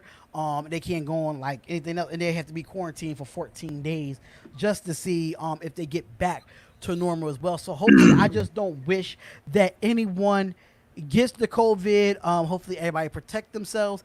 But I've been saying this, and I know this is a Raiders channel, but I really wanted to get into it, stating that in all professional sports, make sure, I understand that it's warm outside, you want to hit the beach, you want to do this, you want to do that. Make sure you're responsible in wearing a mask. I understand that you probably got paparazzi out and you're wearing a mask, but when you're out and there's no paparazzi around, are you actually wearing a mask? Just make sure that you players are responsible for us, like Eli and myself and other YouTuber that does sports podcasting or sports broadcasting. Give us something to talk about. We don't want sports to go back into the bubble again where we won't have anything. Yeah, totally. I mean, I think that you're seeing it already, with the NBA. Apparently, they said they haven't had anybody testing positive since, I don't remember when it was, but they've all gotten into the bubble. I think they're kind of getting assimilated into that, and I think that it's seeming like it's going to work out for them. Now, hockey hasn't gotten into their bubbles yet. I don't know if you know much about that, but they have 2 bubbles, one for the Eastern Conference, one for the West, and they're going to kind of work out of that. I think right now that's your best bet as far as how you're going to play these sports. It's going to get really tricky with baseball. They're going to be traveling all over the place, and football is going to be traveling all over the place. I think that's where it's going to be a little bit tricky, where you're going to be open to a lot more potential risk, flying here and there, with especially in some of these places that have a lot of cases and there's a lot of virus around. So hopefully these athletes are being responsible, and hopefully everybody out there is being responsible. That's the only way we're going to be able to do anything about this at this point. Right. That is so true. Watch Raider. I see that you're trying to like download, trying to upload your file up to on on YouTube, and I know it takes so long to upload. But if you want your uploads to upload faster on your YouTube channel, download Handbrake. Handbrake compresses your file and makes your file smaller, but keep your quality. So if I was you, so if you want to use Handbrake, Handbrake is absolutely free. I use that for all my videos. They'll upload within 6 to 10 minutes, which is not bad compared to waiting an hour and some change for a 5-minute video to upload. So definitely go to Handbrake and download that, and you'll be able to compress it. But for all the people that's in the chat right now, we are at an hour and 24 minutes in this podcast. Any questions about the Raider Nation? Any questions about sports in general? We want to hear your answers. We want to hear your questions about the Las Vegas Raiders. And while we find questions to that, I don't know if you saw my message a while ago, Eli, while back when I say Rec Philly is opening back up August 1st, bro. We might be back in the studio August 1st. Oh, wow. So, and Rec Philly's been shut down since since April, and it's July now, and we're finally getting it back. I cannot wait. Hopefully, they probably have some protocol on how to run it, knowing that they do have a lot of equipment. People be touching different equipment, and they have to, reverse it and all that. So, and people make sure we wipe down while we in the podcast studio. That's going to be interesting because now it might not be live, but it'll be pre-recorded and uploaded as a live. Because we could probably do it over the weekend, upload it that Monday. It gives us more time to do other things too. Because I know sometimes you be busy and you be going on vacations and stuff. We'll upload it, boom, we'll be all good. Especially if you're still in South Carolina and you on vacation and you can't make it, I'll do one on my own. I have no problem doing that as well. Yeah, we can certainly figure that out, man. And that sounds cool. I'm glad that things are starting to kind of open up because, again, Philly's doing them pretty good. Apparently the best at wearing masks, I read. People in Philadelphia wear masks better than anybody else. So as long as we keep on keeping the virus away and keeping it at bay, we can play. That's what I guess the whole idea is. So yeah, so I can't wait to go back to Rec Philly, man. I thought we had mad fun there while it was lasting until COVID hit, and that all changed everything. I don't know what they're talking about in the chat as it was. I haven't really been paying attention to it. So if y'all have any questions in the chat, please let us know. We'll answer all your questions that we have. Or it's just going to be a shorter podcast. In my personal opinion, I'm used to it. I made over 400 videos. I think on my channel, I'm about at 330 videos on this channel alone. So with live play-by-play and reactions, and doing this every single week as well. So yeah, I'm ready for it, man. So you ready for South Carolina, man? Is this another vacation that you're going on? Yeah, I mean, a couple of friends of ours are going to go down. It's both my wife and I can kind of work remotely, so it's not really a lot of, it's not a big deal to kind of head down there. But we're going to be down there with some friends. It's going to be pretty fun. I'm excited about it. Last time it was just us, and obviously we were kind of trapped down there. This time we'll be able to kind of kick back and have a little bit more fun. Hopefully, if everything is still open and stuff like that down there, we're going to be safe and all. But right now, I'm looking actually at the this article on Just Blog Baby at 5 most disappointing Raiders of the past 20 years, and I'm seeing a couple of these that I don't really agree with. Obviously Antonio Brown's on here, Jamarcus Russell's on here. Those got to be number 1 and number 2. I don't think anybody else. But I don't think. I mean, Robert Gallery, I guess, was a big one. Even though he did play well, but Martavius Bryant was number 5 and DJ Hayden was number 4. DJ Hayden. I don't really know how much of a disappointment he was because I don't know how many people were really excited and thinking he was going to be all that great, but he certainly wasn't that good. But Antonio Brown and Jamarcus Russell, those are probably 2 of the biggest disappointments the last 20 years. And, 2 of the reasons why the Raiders just haven't been good in the last 20 years. I mean, that's just another thing where people kind of talk about quarterbacks, and it's like, oh, the Raiders need to find another quarterback. It's a big risk drafting a quarterback high in the NFL draft. If you miss, like the Raiders have every time they've drafted a quarterback the last 40 years, if you miss, that puts your franchise back decades. And they've done that now two or three times in the draft where they've used the first round draft pick on a quarterback, and missing on that, you're just throwing years away. They did it with Todd Marinovich. They did it with Jamarcus Russell. That's just not going to get you anywhere. So the whole Trevor Lawrence tanking for Trevor Lawrence doesn't, if you do that and Trevor Lawrence isn't what he is, made out to be, you're screwed. You're continually screwed.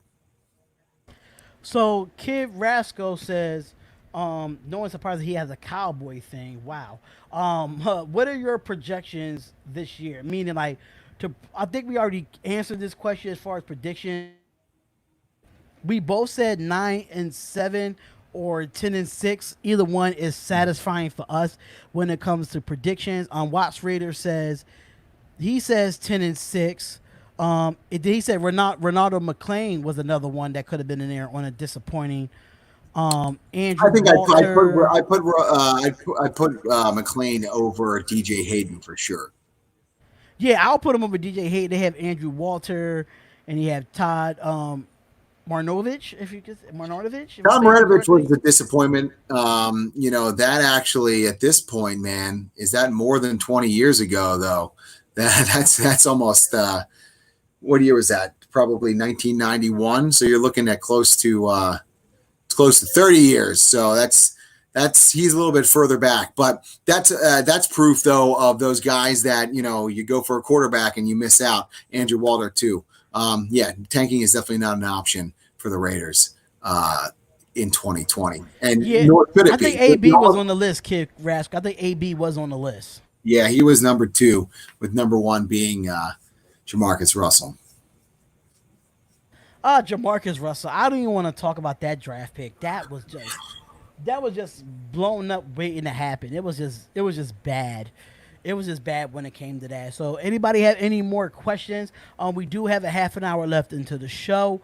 So if you do have any more questions with us, just sit back, relax, and have a good show. And I just want to state that shout out to the Spotlight Sports Network. They are live right now too. We'll be live Monday through Friday with different shows on there. While I'm doing this, they are live, so they don't have to actually need me to be live over there.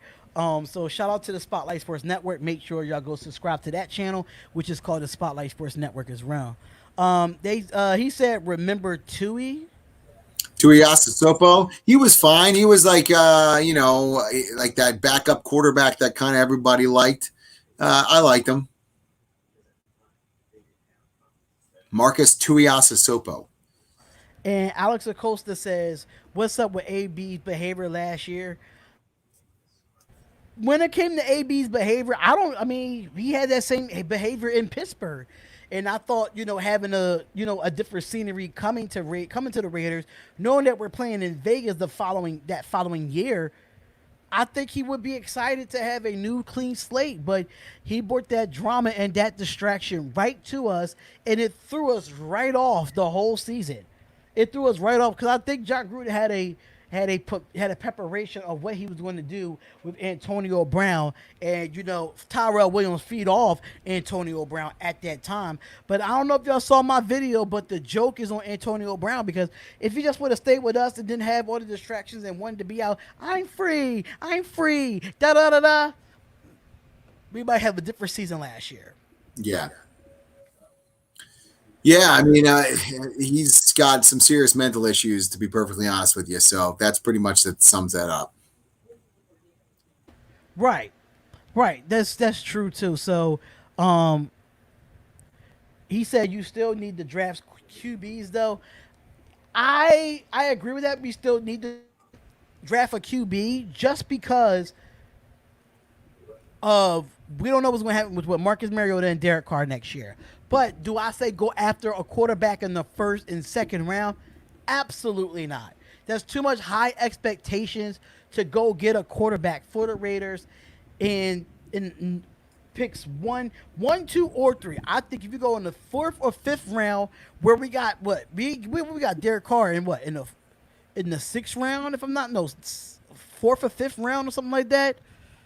When it came to Derek Carr, Derek Carr was a second round pick. So he was a second round pick. Yeah, he was an early second round pick. But still, yeah, I mean, we definitely need to still draft quarterbacks. I mean, you should probably draft a quarterback every year or so in the draft just to have somebody or grab somebody later.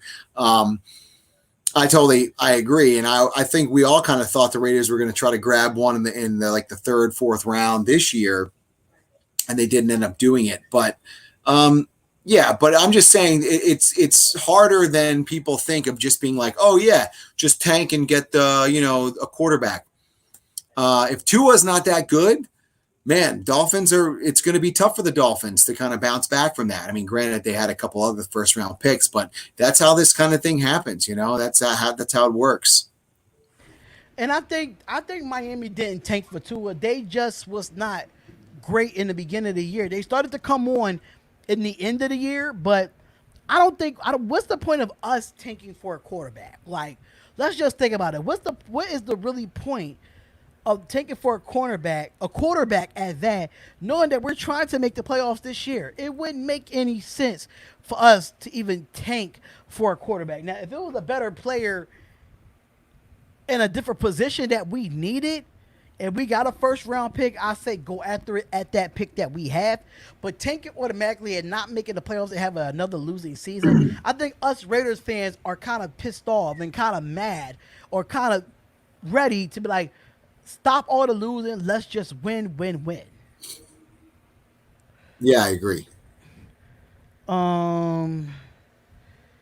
Okay, he said, huge shame because AB's dad was a beast in the Arena Football League. Yeah, I knew about AB's dad, but his personality, like I said before, and I was saying it in the comments in the video that I made about Antonio Brown, is saying that he's a talent. The guy is so well on the field. Antonio Brown is a beast in the NFL, but I mean, he's just a crazy person now. His personality overlooked his talent, and that was the problem. That was the problem. His talent, his personality and him being arrogant and doing stupidity stuff overlooked his talent. It did when he was in Pittsburgh. It did when he was in the Raiders. It did when he was in New England. He messed up his whole life.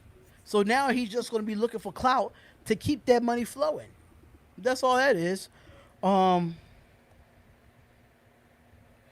What are your guys' thoughts on Maurice Hurst? I feel he really needs to step up. He was projected a 1st round pick coming out, and thank God he wasn't, because he would have been a bust, right? He would have went number 1. I don't know if Maurice Hurst was a number 1 or a 1st round type of guy. Did you think so? I mean, there were a lot of people in the beginning of the year before he had that he was diagnosed with that heart issue, thought he was a 1st round talent for sure. But I mean, the overall fact is that he wasn't picked in the 1st round. I think a lot of people kind of held on to that and were like, oh man, he should be dominating and an Aaron Donald type player. He's just not. I do think that he has the ability to affect the game a little bit more than he has the last year or two. And I think he will continue to kind of improve and see his stat total kind of creep up a little bit this coming year. He had a couple last year taken off by penalties. So I can see him, but he's always going to be, I don't see him being more than a rotational type pass rushing specialist, interior defensive lineman. That's really all Mo Hurst is. And he's going to be good at that. And you need guys like that on your team, but that's pretty much all he is. And I can see him getting like 4 or 5 sacks in that rotational role along with Malik Collins. I don't think he's the bust at all. I think as a 5th round draft pick, he's playing right where he probably should be. I like Maurice Hurst. I even like him when I play him on Madden. I think he's a beast when he plays on Madden, and have him team up with Malik Collins in that interior or as a pass rush. I think Maurice Hurst was never a bust, or I mean he does have to improve, yes, but do I think he was a bust? No. I think the think it was a bust you're talking about is PJ PJ Hall. Hall, That yeah. guy. I mean, and the problem is I don't even know if that guy would be a bust. I just don't see how or why that guy was drafted in the second round. It didn't make any sense to me. Um, I think we were all rooting for him because he was a small school guy, but yeah, he just really he's another guy along with Arden Key that I just don't think will be on the team next year, barring some sort of unforeseen explosion. Let's see if Rod Marinelli can turn him around. I think that what's his name? Jihad Ward kind of went over and had a respectable season with Rod Marinelli and the Cowboys after being a total complete waste of space here in Oakland, in Oakland when he played there. So maybe Rod Marinelli can turn around PJ Hall. I don't know, but I don't see him being on the team next year. Yeah, I think Hurst is going to be fine. I think Hurst is going to be good for us. Our Dreamer says drafting a QB in the fourth or fifth round is not a viable strategy. The list of successful quarterbacks were in round 2 is small. Wilson, Brady, Dak, Cousins. Good luck with that. Well, if you look at Russell Wilson he's a great quarterback in the NFL. Brady was a great quarterback in the NFL. That was definitely a steal. Now, Dak and Cousins, that's totally different. That's totally different. You just put Russell Wilson and Brady together, which is fine, but you put Cousins and Dak right next to Brady. No, absolutely not.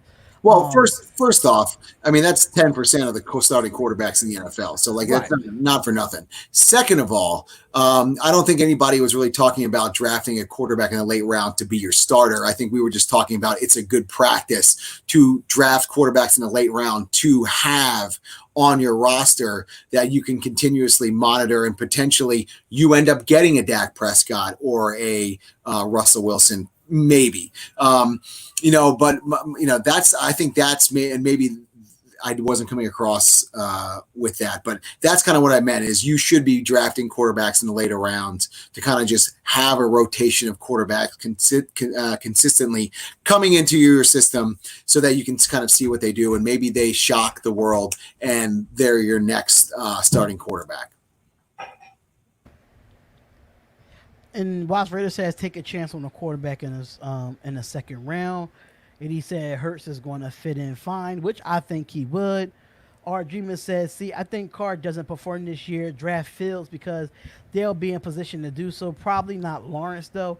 I even wouldn't tank for Justin Fields either. I wouldn't even tank for Fields just because I don't know if y'all saw last year, but Justin Fields, when it came to that big time play, when it was needed for them to win a game, he didn't make it. I think Justin Fields is a good prospect. He's a great prospect. Do I think the Raiders are going to go after Justin Fields? No. I think we need more depth at other positions than just quarterback. I agree with that, and I also kind of think that I don't think that the Raiders are building to start all over again next year. I think that they were, this was said already. They were a game away from the playoffs last year. They retooled and added to make a playoff run this year. They're continuously building through the draft and they're stacking draft classes to give themselves a 5-year window.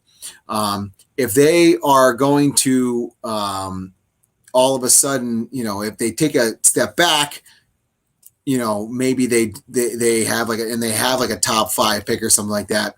Maybe that's out the window. But if they're performing the way they are, despite Derek Carr's performance, I don't think they're going to draft their next starting quarterback. They're going to keep Mariota on as their starting quarterback, or they're going to get one of the free agents starting quarterbacks next year. I don't see John Gruden drafting a quarterback of the future with this roster if they are 7-9, 8-8, and they just missed the playoffs this year. I think that they will save that if they just totally shit the bed 2 years in a row or something like that.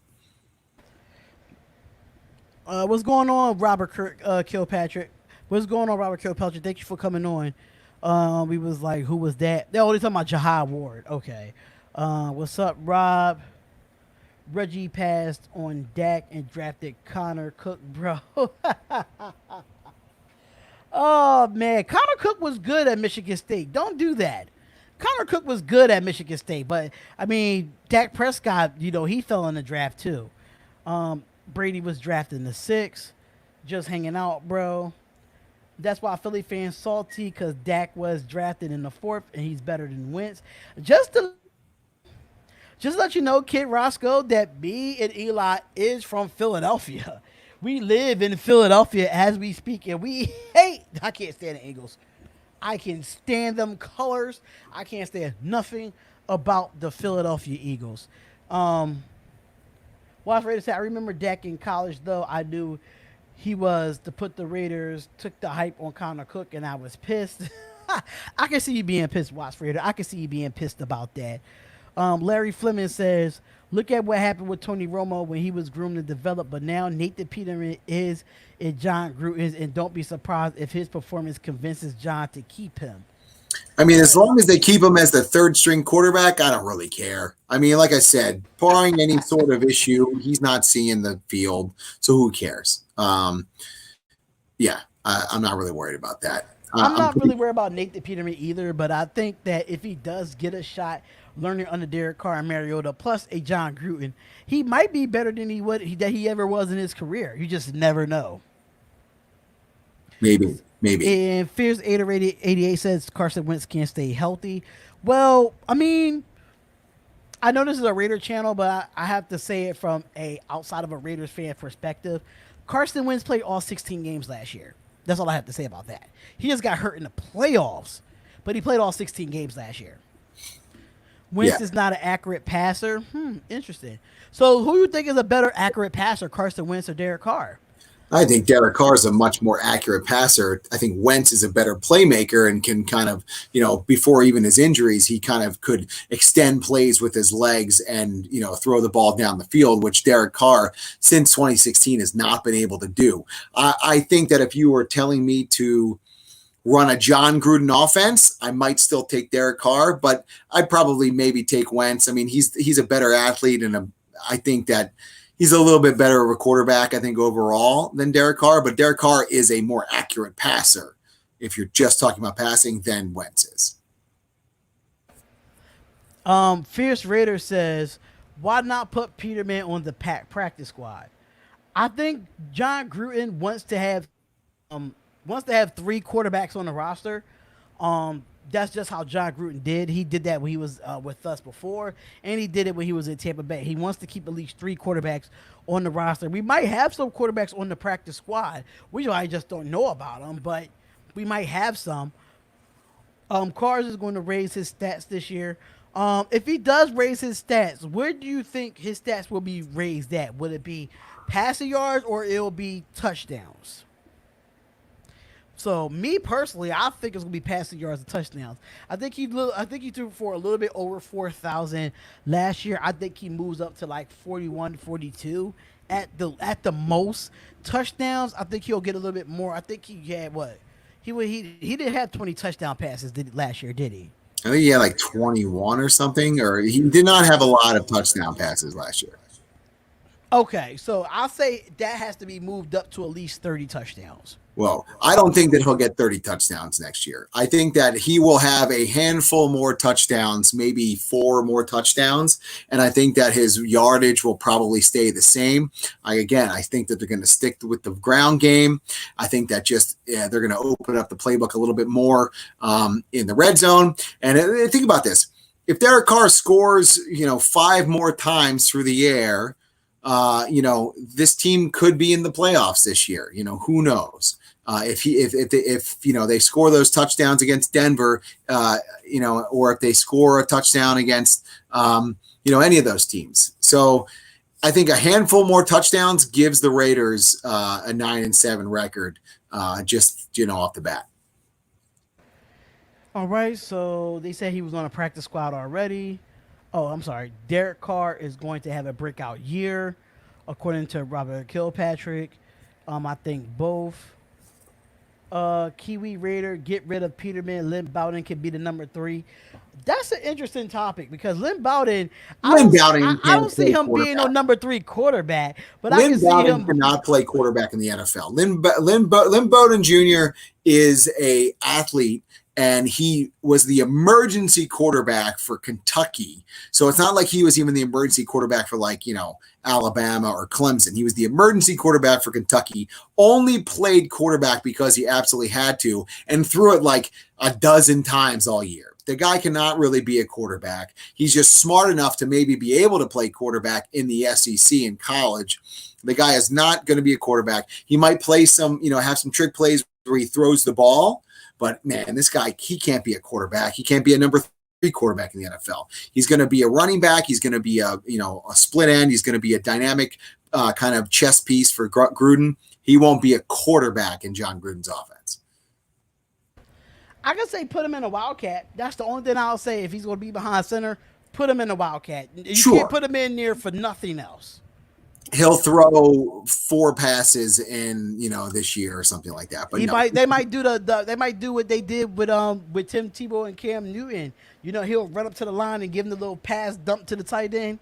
The little Wildcat play that always works, that never fails. So Tim Tebow is the worst because Tim Tebow threw a ball that literally looked worse than anything I've ever seen in my entire life. And that stupid idiot won that game in the last game of the year in 2011 to then get the Raiders, had the Raiders took the conference from the Raiders, or the division from the Raiders that year. They ended up having to beat the Chargers, which they didn't, obviously, and didn't make the playoffs. So Tim Tebow, I hope you roll your ankle today. Yeah, because I think that guy is he's a college football analyst now, and he's he does play baseball as well, so that's fine by me. Lynn Bowden ain't no QB. Carr got more options. Larry Fleming says it got to be touchdowns. That's only because Gruden says he wants the Raiders to be a run-heavy team. He says it might add that he's definitely going to be running a few more gimmick plays this year with the new additions. Not full-time QB. J-Daw says Mariota ain't much better. At least Bowden turns into a DB and scores if nobody's open. You mean QB instead of DB? I think you mean QB. And also, let's be real. Marcus Mariota is a much better quarterback than Lynn Bowden Jr. is at the NFL level. Full stop. Much better quarterback. And that's why he's a backup in the NFL to Derek Carr and was drafted number 1 out of Oregon. And Bowden Jr., again, wasn't a quarterback until he was thrust into the role in Kentucky last year in an emergency role. So yes, he's much, much better.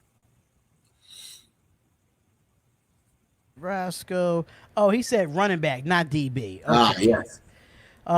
Peterman is an emergency. And that's the thing. He is going to have some plays where he's in the Wildcat, or he does take some direct snaps, or he's lined up as a quarterback, and runs the ball. But he's not a guy that you can be like, okay, Derek Carr is injured, Marcus Mariota has COVID-19, our guy is Bowden Jr. Let's go get him, Lynn. You can't do that. That's he's not that guy. I can see some halfback passes. Yeah, of course. From the halfback position or whatever. Yeah. We need to score, and I think we will score. And and Dominique 5, no, they didn't say the same thing about Lamar Jackson. They said that Lamar Jackson wasn't that great of a quarterback. Lamar Jackson was a fantastic quarterback in college. He was a great runner.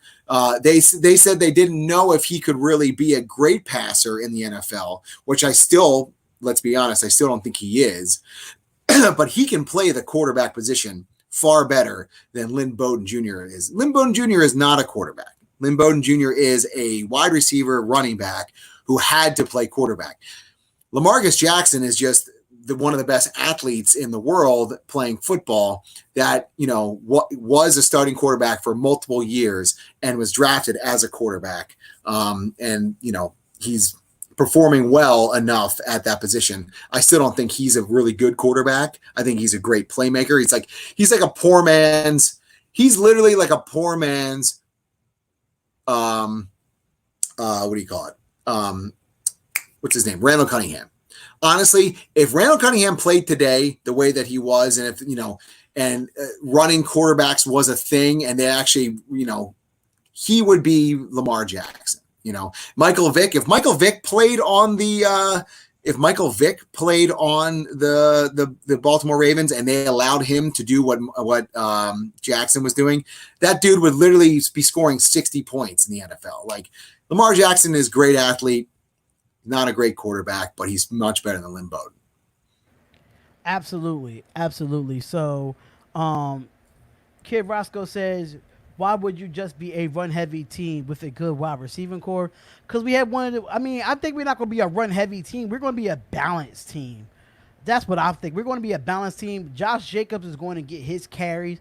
Everybody's going to be able to touch the ball at some point. Mind you, it's one football. There's 11 players on the football field. Everybody's going to have to touch it at least one time.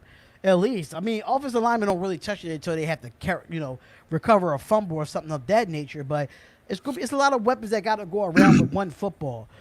Josh Jacobs is going to get his numbers. That's no ifs, ands, or buts. He's going to get his numbers, and he's going to get it. And he might make the Pro Bowl too. Who knows? I think it's funny. I think Watts Raider said in the comments, I'm trying to find it, but the answer to that question really is John Gruden is stubborn, and to a point, yes. John Gruden's offense is based on running the football. He wants to run the football with two tight ends all game long. He would be happy running the ball 75% of the time, eating up 45 minutes of clock and winning 20-17 every single week. That's as much as people want to say John Gruden is this quarterback guy. That's how he wants to win football games. And, I've said it before, I love some of it, but sometimes, it really does concern me the way that he's so conservative. But I'm the same way. Run the damn ball all the time. You have your good wide receivers to make a big play when you need one. All right. So J Dog says, I know Mariota is more proven, but you know what I'm saying? Bowden was the type to score out of nothing like Lamar Jackson. I get what you're saying there, J-Dog, but we all know Lynn Bowden Jr. is just not a quarterback in this league. Lamar did play QB at Louisville and only QB. That's true, too. QB Raider says, Carr 1, Mariota number 2, emergency only 3, Bowden. He could run the ball only in Wildcat, but I'll put Peterman over Lynn Bowden Jr. and when it comes to the quarterback position. Lamar still hasn't proven to be a pocket passer. That's absolutely correct. It may be an emergency because we can use him. Yeah, maybe an emergency or some type of wildcat or some type of halfback pass, some type of trickery that take the defense off. I'm here. What's going on, yo? SMIG. What's going on? Thank you for tuning in to the actual podcast. Thank you for tuning in. Let me see if I could try to get closer. Okay, absolutely. Watts. Michael Vick was the truth. He sure was the truth. Come on, it started with. Did we just talk about this guy earlier?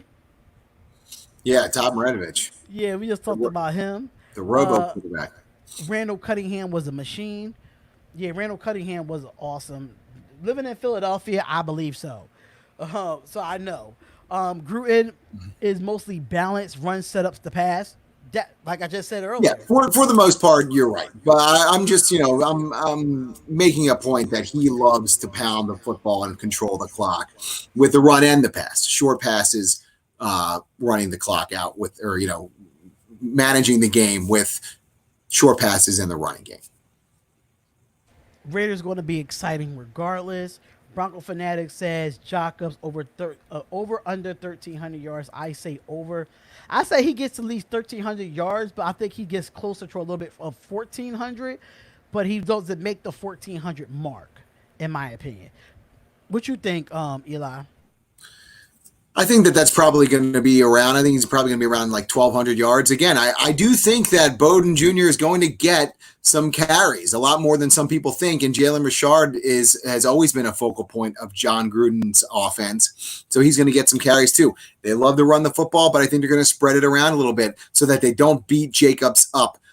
And they save him for later in the season when they really need him, because the Raiders as a whole kind of just really took a nosedive, the last half of that, last 6 games.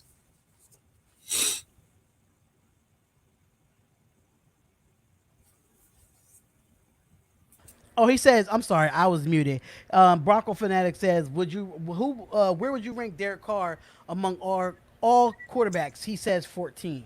I would say he's right around there, 14, 15, right in the middle of the pack, something like that. Even 16 if you're he's in the middle of the pack.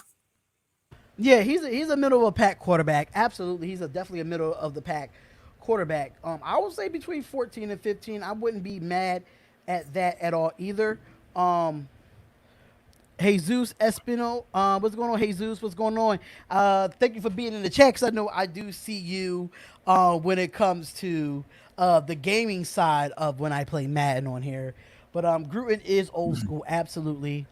Broncos Fanatic says, if I were a Raider fans, I would say the Raiders go 9-7, but I think they'll go 7-9. Good team, though.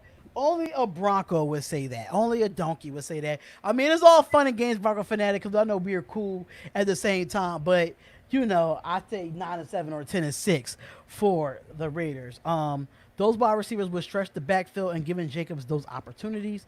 I agree to that. Let me say that Gruden gets stubborn with play calling. He gets conservative with play calling. So that's the only issue I have with Gruden. Once he gets that, I think he'll be good. If he be a little bit more aggressive coming out. Let me see. Darion Waller is the fourth best tight end. I agree. I think we already talked about that on the podcast before. Brian Edwards. Wow. Yes, Brian Edwards. I think Brian Edwards is going to have a good year. I want to say breakout, but I think he's going to have a good year. Henry Ruggs will have a good year. I agree. I am really excited for Brian Edwards. He was a beast in SEC. Yeah, he did play at South Carolina. He did have a fractured foot coming into the draft, though. So that was the only thing that got me. So, yeah, I'll say that. Raider Kojo says, why you keep hating on Art and Key? Because he's not very good. He's just, what has he done that makes everybody think that he shouldn't be hated on? The guy has not performed, and he just isn't a really good option on defense right now for the Raiders or anybody at this point. And if he turns it around this year, great. Good for you. You finally did something, but he has done absolutely nothing so far in the silver and black.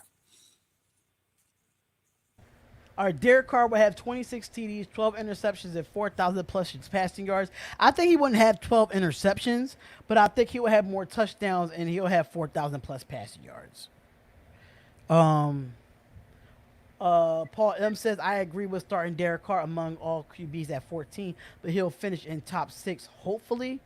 1,400 is a lot. I said that watch Raider. I said that he wasn't going to get 14. I said he'll get close to 1,400, but he won't get that 1,400 mark. Josh Jacobs is a great running back, though. Watts Raiders. I think Jacobs will come out of the passing plays. Him and Jalen Richard, yeah, and then Lynn Bowden. Okay. Just because he's great don't mean you need 1,400. I wouldn't say 1,400, but he got 1,300 last year, so I think he'll get a little bit close. I think he'll be like a few, I'd say about 500 yards off, but he'll at least still be a little bit over 1,300 yards if he played all the games. Okay. Yeah, who's going to guard Waller?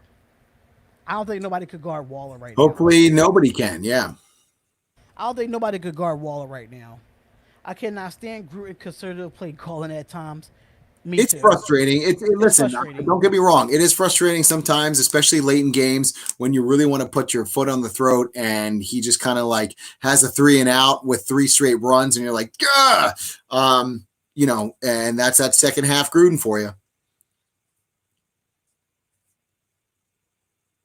he says Tanner Muse will guard him. I agree. Arden Key has not been good for us. Yes, just we don't even want to talk about Arden Key. That's just another story for another time. A little cornerback or a little safety or slow linebacker, LOL. Gruden needs an offense with playmakers, and he needs to what he wants to do. We're working on that by adding talent. Yes. So when it comes to adding talent, he has to be a little bit more aggressive, especially in the second half. He calls a great play sheet in the first half. It never failed. It's just that second half that got me. Like, what happened to the first half? Like, you made adjustments when stuff was working. If it ain't broke, don't fix it, you know? If Josh Jacobs averaging 5.3 yards a carry and you want to throw the ball 5 times and don't give him the ball knowing he's averaging 5 yards a carry, if it ain't broke, don't fix it. That's just how I have to see it. Key and Hall are terrible. We don't really care for Arden Key or PJ Hall. I think they're gone after this season. Or PJ Hall might be gone before the season even starts with us. Arden Key and LaMarcus Joyner tripping out here. We'll give LaMarcus Joyner a chance, but Arden Key, I think we gave that guy too many chances. It's time for him to go. I will say PJ Hall is terrible. I have a video to prove it. Send me that video, Watch Raider. Send me that video. Greg Olsen has a technoboat offense. I would expect for him to get things up with faster with the wide receivers. I don't think Greg Olsen is not really even doing the play call. I think John Gruden is. You think John Gruden's doing the play call, or is Greg? Yeah, I mean, I'm sure he is, but I mean, you know, I get the point, and I don't know how much they're going to open stuff up, but the faster and more explosive players should help out for sure. And we got a few more questions before we end the show because we are past our 2-hour mark. You said Hurst, see the Silver and Black Films review on Hurst improving. He just need to be given more plays. Yeah, I actually saw Silver and Black Films breakdown of a lot of our players. If y'all have not subscribed to Silver and Black Films, he definitely give you a definite breakdown of every player, every starter from offense to defense, and he breaks down what they need to improve on, what they need to get better on, and why they're in that position. Arden Key is asleep. Yeah, he's asleep somewhere. Jordan ain't no slot cornerback. That's all. He's not a slot cornerback. I think me and Eli kind of understood that he's not a slot corner. I really don't see how we can go conservative as we did with the pieces like Rudd and Bowen. Don't you think? We're not going to go conservative with those guys. I think Gruden has a plan for us. And he has a plan for Ruggs, Bowden, and Brian Edwards, and Hunter Renfrow and those boys. I think he's going to have a package for all of them, in my opinion. Wow, you haven't seen it. I made it months ago. No, I didn't see it. I'm going to go on your channel tonight, bro. I'm going to go on your channel tonight. What's up with Juju bullshit? Who that? What you mean, Juju Smith-Schuster? Yeah, I think he's talking about that, but he's not going to become a Raider. I don't see that happening. No. Oh, Juju Smith, yeah. If not Everson Griffen, then Yannick is looking for a trade, and nobody's talking about it. Yeah, you really had a better breakdown of this than me. Yeah, I don't think that there's much to talk about right now. I mean, I think that's still a rumor, but nobody wants to pull the trigger on it. But yeah. Yeah, I don't think we're going to pull the trigger. If he was a free agent, that'll be different, but I don't think we're going to. I don't think they're going to give up any sort of assets for this. Right. I don't think they're going to do that either. I don't see it happening at all. So Hurst is not that great at stopping the run, though. I think he's getting better. He's getting better. I think he improved last year. I just think he just needs a little bit more growth. Give him more time. I'd rather have him than PJ Hall, in my opinion. Yeah, and he's not there to stop the run. He's there to put pressure on the quarterback. Right. Folks don't watch my channel. It's a shame. No, I didn't. Honestly, I just knew about your channel like months ago, a couple months ago, Watts Reader. So I'm going to go back and watch it 4 months ago. I didn't know nothing about your channel. So it's like I have to go back and watch it. I agree, Fish Raider 88. Roy says, I think Foster Moreau is going to have a great season. I hope so. I'm looking forward to it. I love that we picked him up. I'm looking forward to it. How do you feel about Foster Moreau? I mean, I think that, if he continues to play well, he's going to be a real weapon in the red zone for sure. Absolutely, absolutely. I think he's going to be a great person in the red zone. That's going to help out with Witten, and it's going to help out with even we got Nico Leary and Darion Wall. So we got a few tight ends coming into the training camp. I can't wait to do the position battles on that. Watts Raider says Yannick want money. And Watts Raider says, I've seen the video, and yeah, PJ Hall is a solid run stopper. I disagree. I think PJ Hall does not done nothing for our interior defensive line. Yeah, I don't think he does. I think he does jack squat, in my personal opinion. Yeah. I just saw Watts Raider. Okay, bruh. Foster Moreau is out there practicing, and I'm kind of happy that he's practicing because he had a real bad injury. Real bad injury. It's good news to see him out there practicing. So. Foster Moreau is the next Jason Witten. That would be awesome. Raiders with Witten, Moreau, Waller has the best tight end group in the league. That's a good hot take, Art Dreamer. That's a good hot take. And I hope that, Art Dreamer, you have subscribed to the channel as well. My point is Gruden will unleash Carr this year in the spread offense more than we've seen. Carr is a gunslinger. Look how the weapons in the spread can be lethal. It's Foreman. Don't put Witten unless it's in the red zone. He's a good pass blocker. They'll put him in on third downs. He'll get some first downs. Jason Witten is going to have a real good impact, solid impact for the Raiders offense this year. All right. So Watts Raider does have a good show. He does have a good show. I do watch most of his Madden simulations for this upcoming season. It's pretty interesting to watch. I can say that. My entire history, I got the entire history on my channel, bro. Okay, I'm definitely for the Raiders. Okay, I'm definitely gonna watch. I'm thinking about doing that. If we don't have much topics to talk about on our show, it's something that we could talk about, like the whole entire history of the Raiders. Like we could make it like part 1, part 2, part 3, just having that conversation about it. Sure thing. Witten will be a good bait on runs. Yes, he will. I think he's a good run blocker. I like him as in the run game too. In the red zone. Okay. So, we're past the 2-hour mark. So, I know y'all have a lot of questions, but we only do this for 2 hours, every single week. So, EJ, any final thoughts before we head out, bro? Me? No final thoughts. Everybody, we'll see you next week, and hopefully, we'll be a little bit closer to Raiders football. And same here for me, man. I can't wait. We are 56 days until kickoff of the NFL season. Hopefully, we do have a season as well. It's been fun. It's been great. It's been a great show. Y'all had a lot of questions for us. Y'all had a lot of hot takes for us on here. Anthony says, "Hey, Spotlight, is the preseason officially canceled? I brought don't make plans to go to any games, Anthony. Yeah, don't make plans to go to any games, Anthony. Don't make any plans. Preseason, I know is going to be 2 games in the preseason. That's all I know as of right now. And they might not be any. So I wouldn't. I would keep an eye on things, but yeah, I wouldn't expect there to be any preseason games this year. But anyway, all right, folks.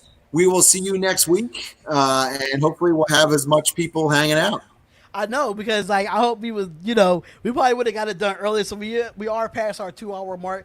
I hope Roy and Kid Rasco and our Dreamer, I really hope that y'all subscribe to the channel and put that notification bell on, because we do this every Sunday or Monday, possibly Tuesday. It depends on our schedules. Salvatore, thank you. Fierce Raider 88 is good. Thank you. Roy, thank you. Yo, SMG, thank you so much. Watts Raider, everybody that was in the chat tonight, Jesus, shout out to everybody that was on Facebook that was live as well. Shout out to everybody that's on YouTube as live as well. Thank y'all so much. It's the Spotlight Raiders Talk. We will see y'all next week, and we're out of here, y'all. Peace. Once a Raider, bruh, always a Raider, bruh. Shit simple as that. You look silver.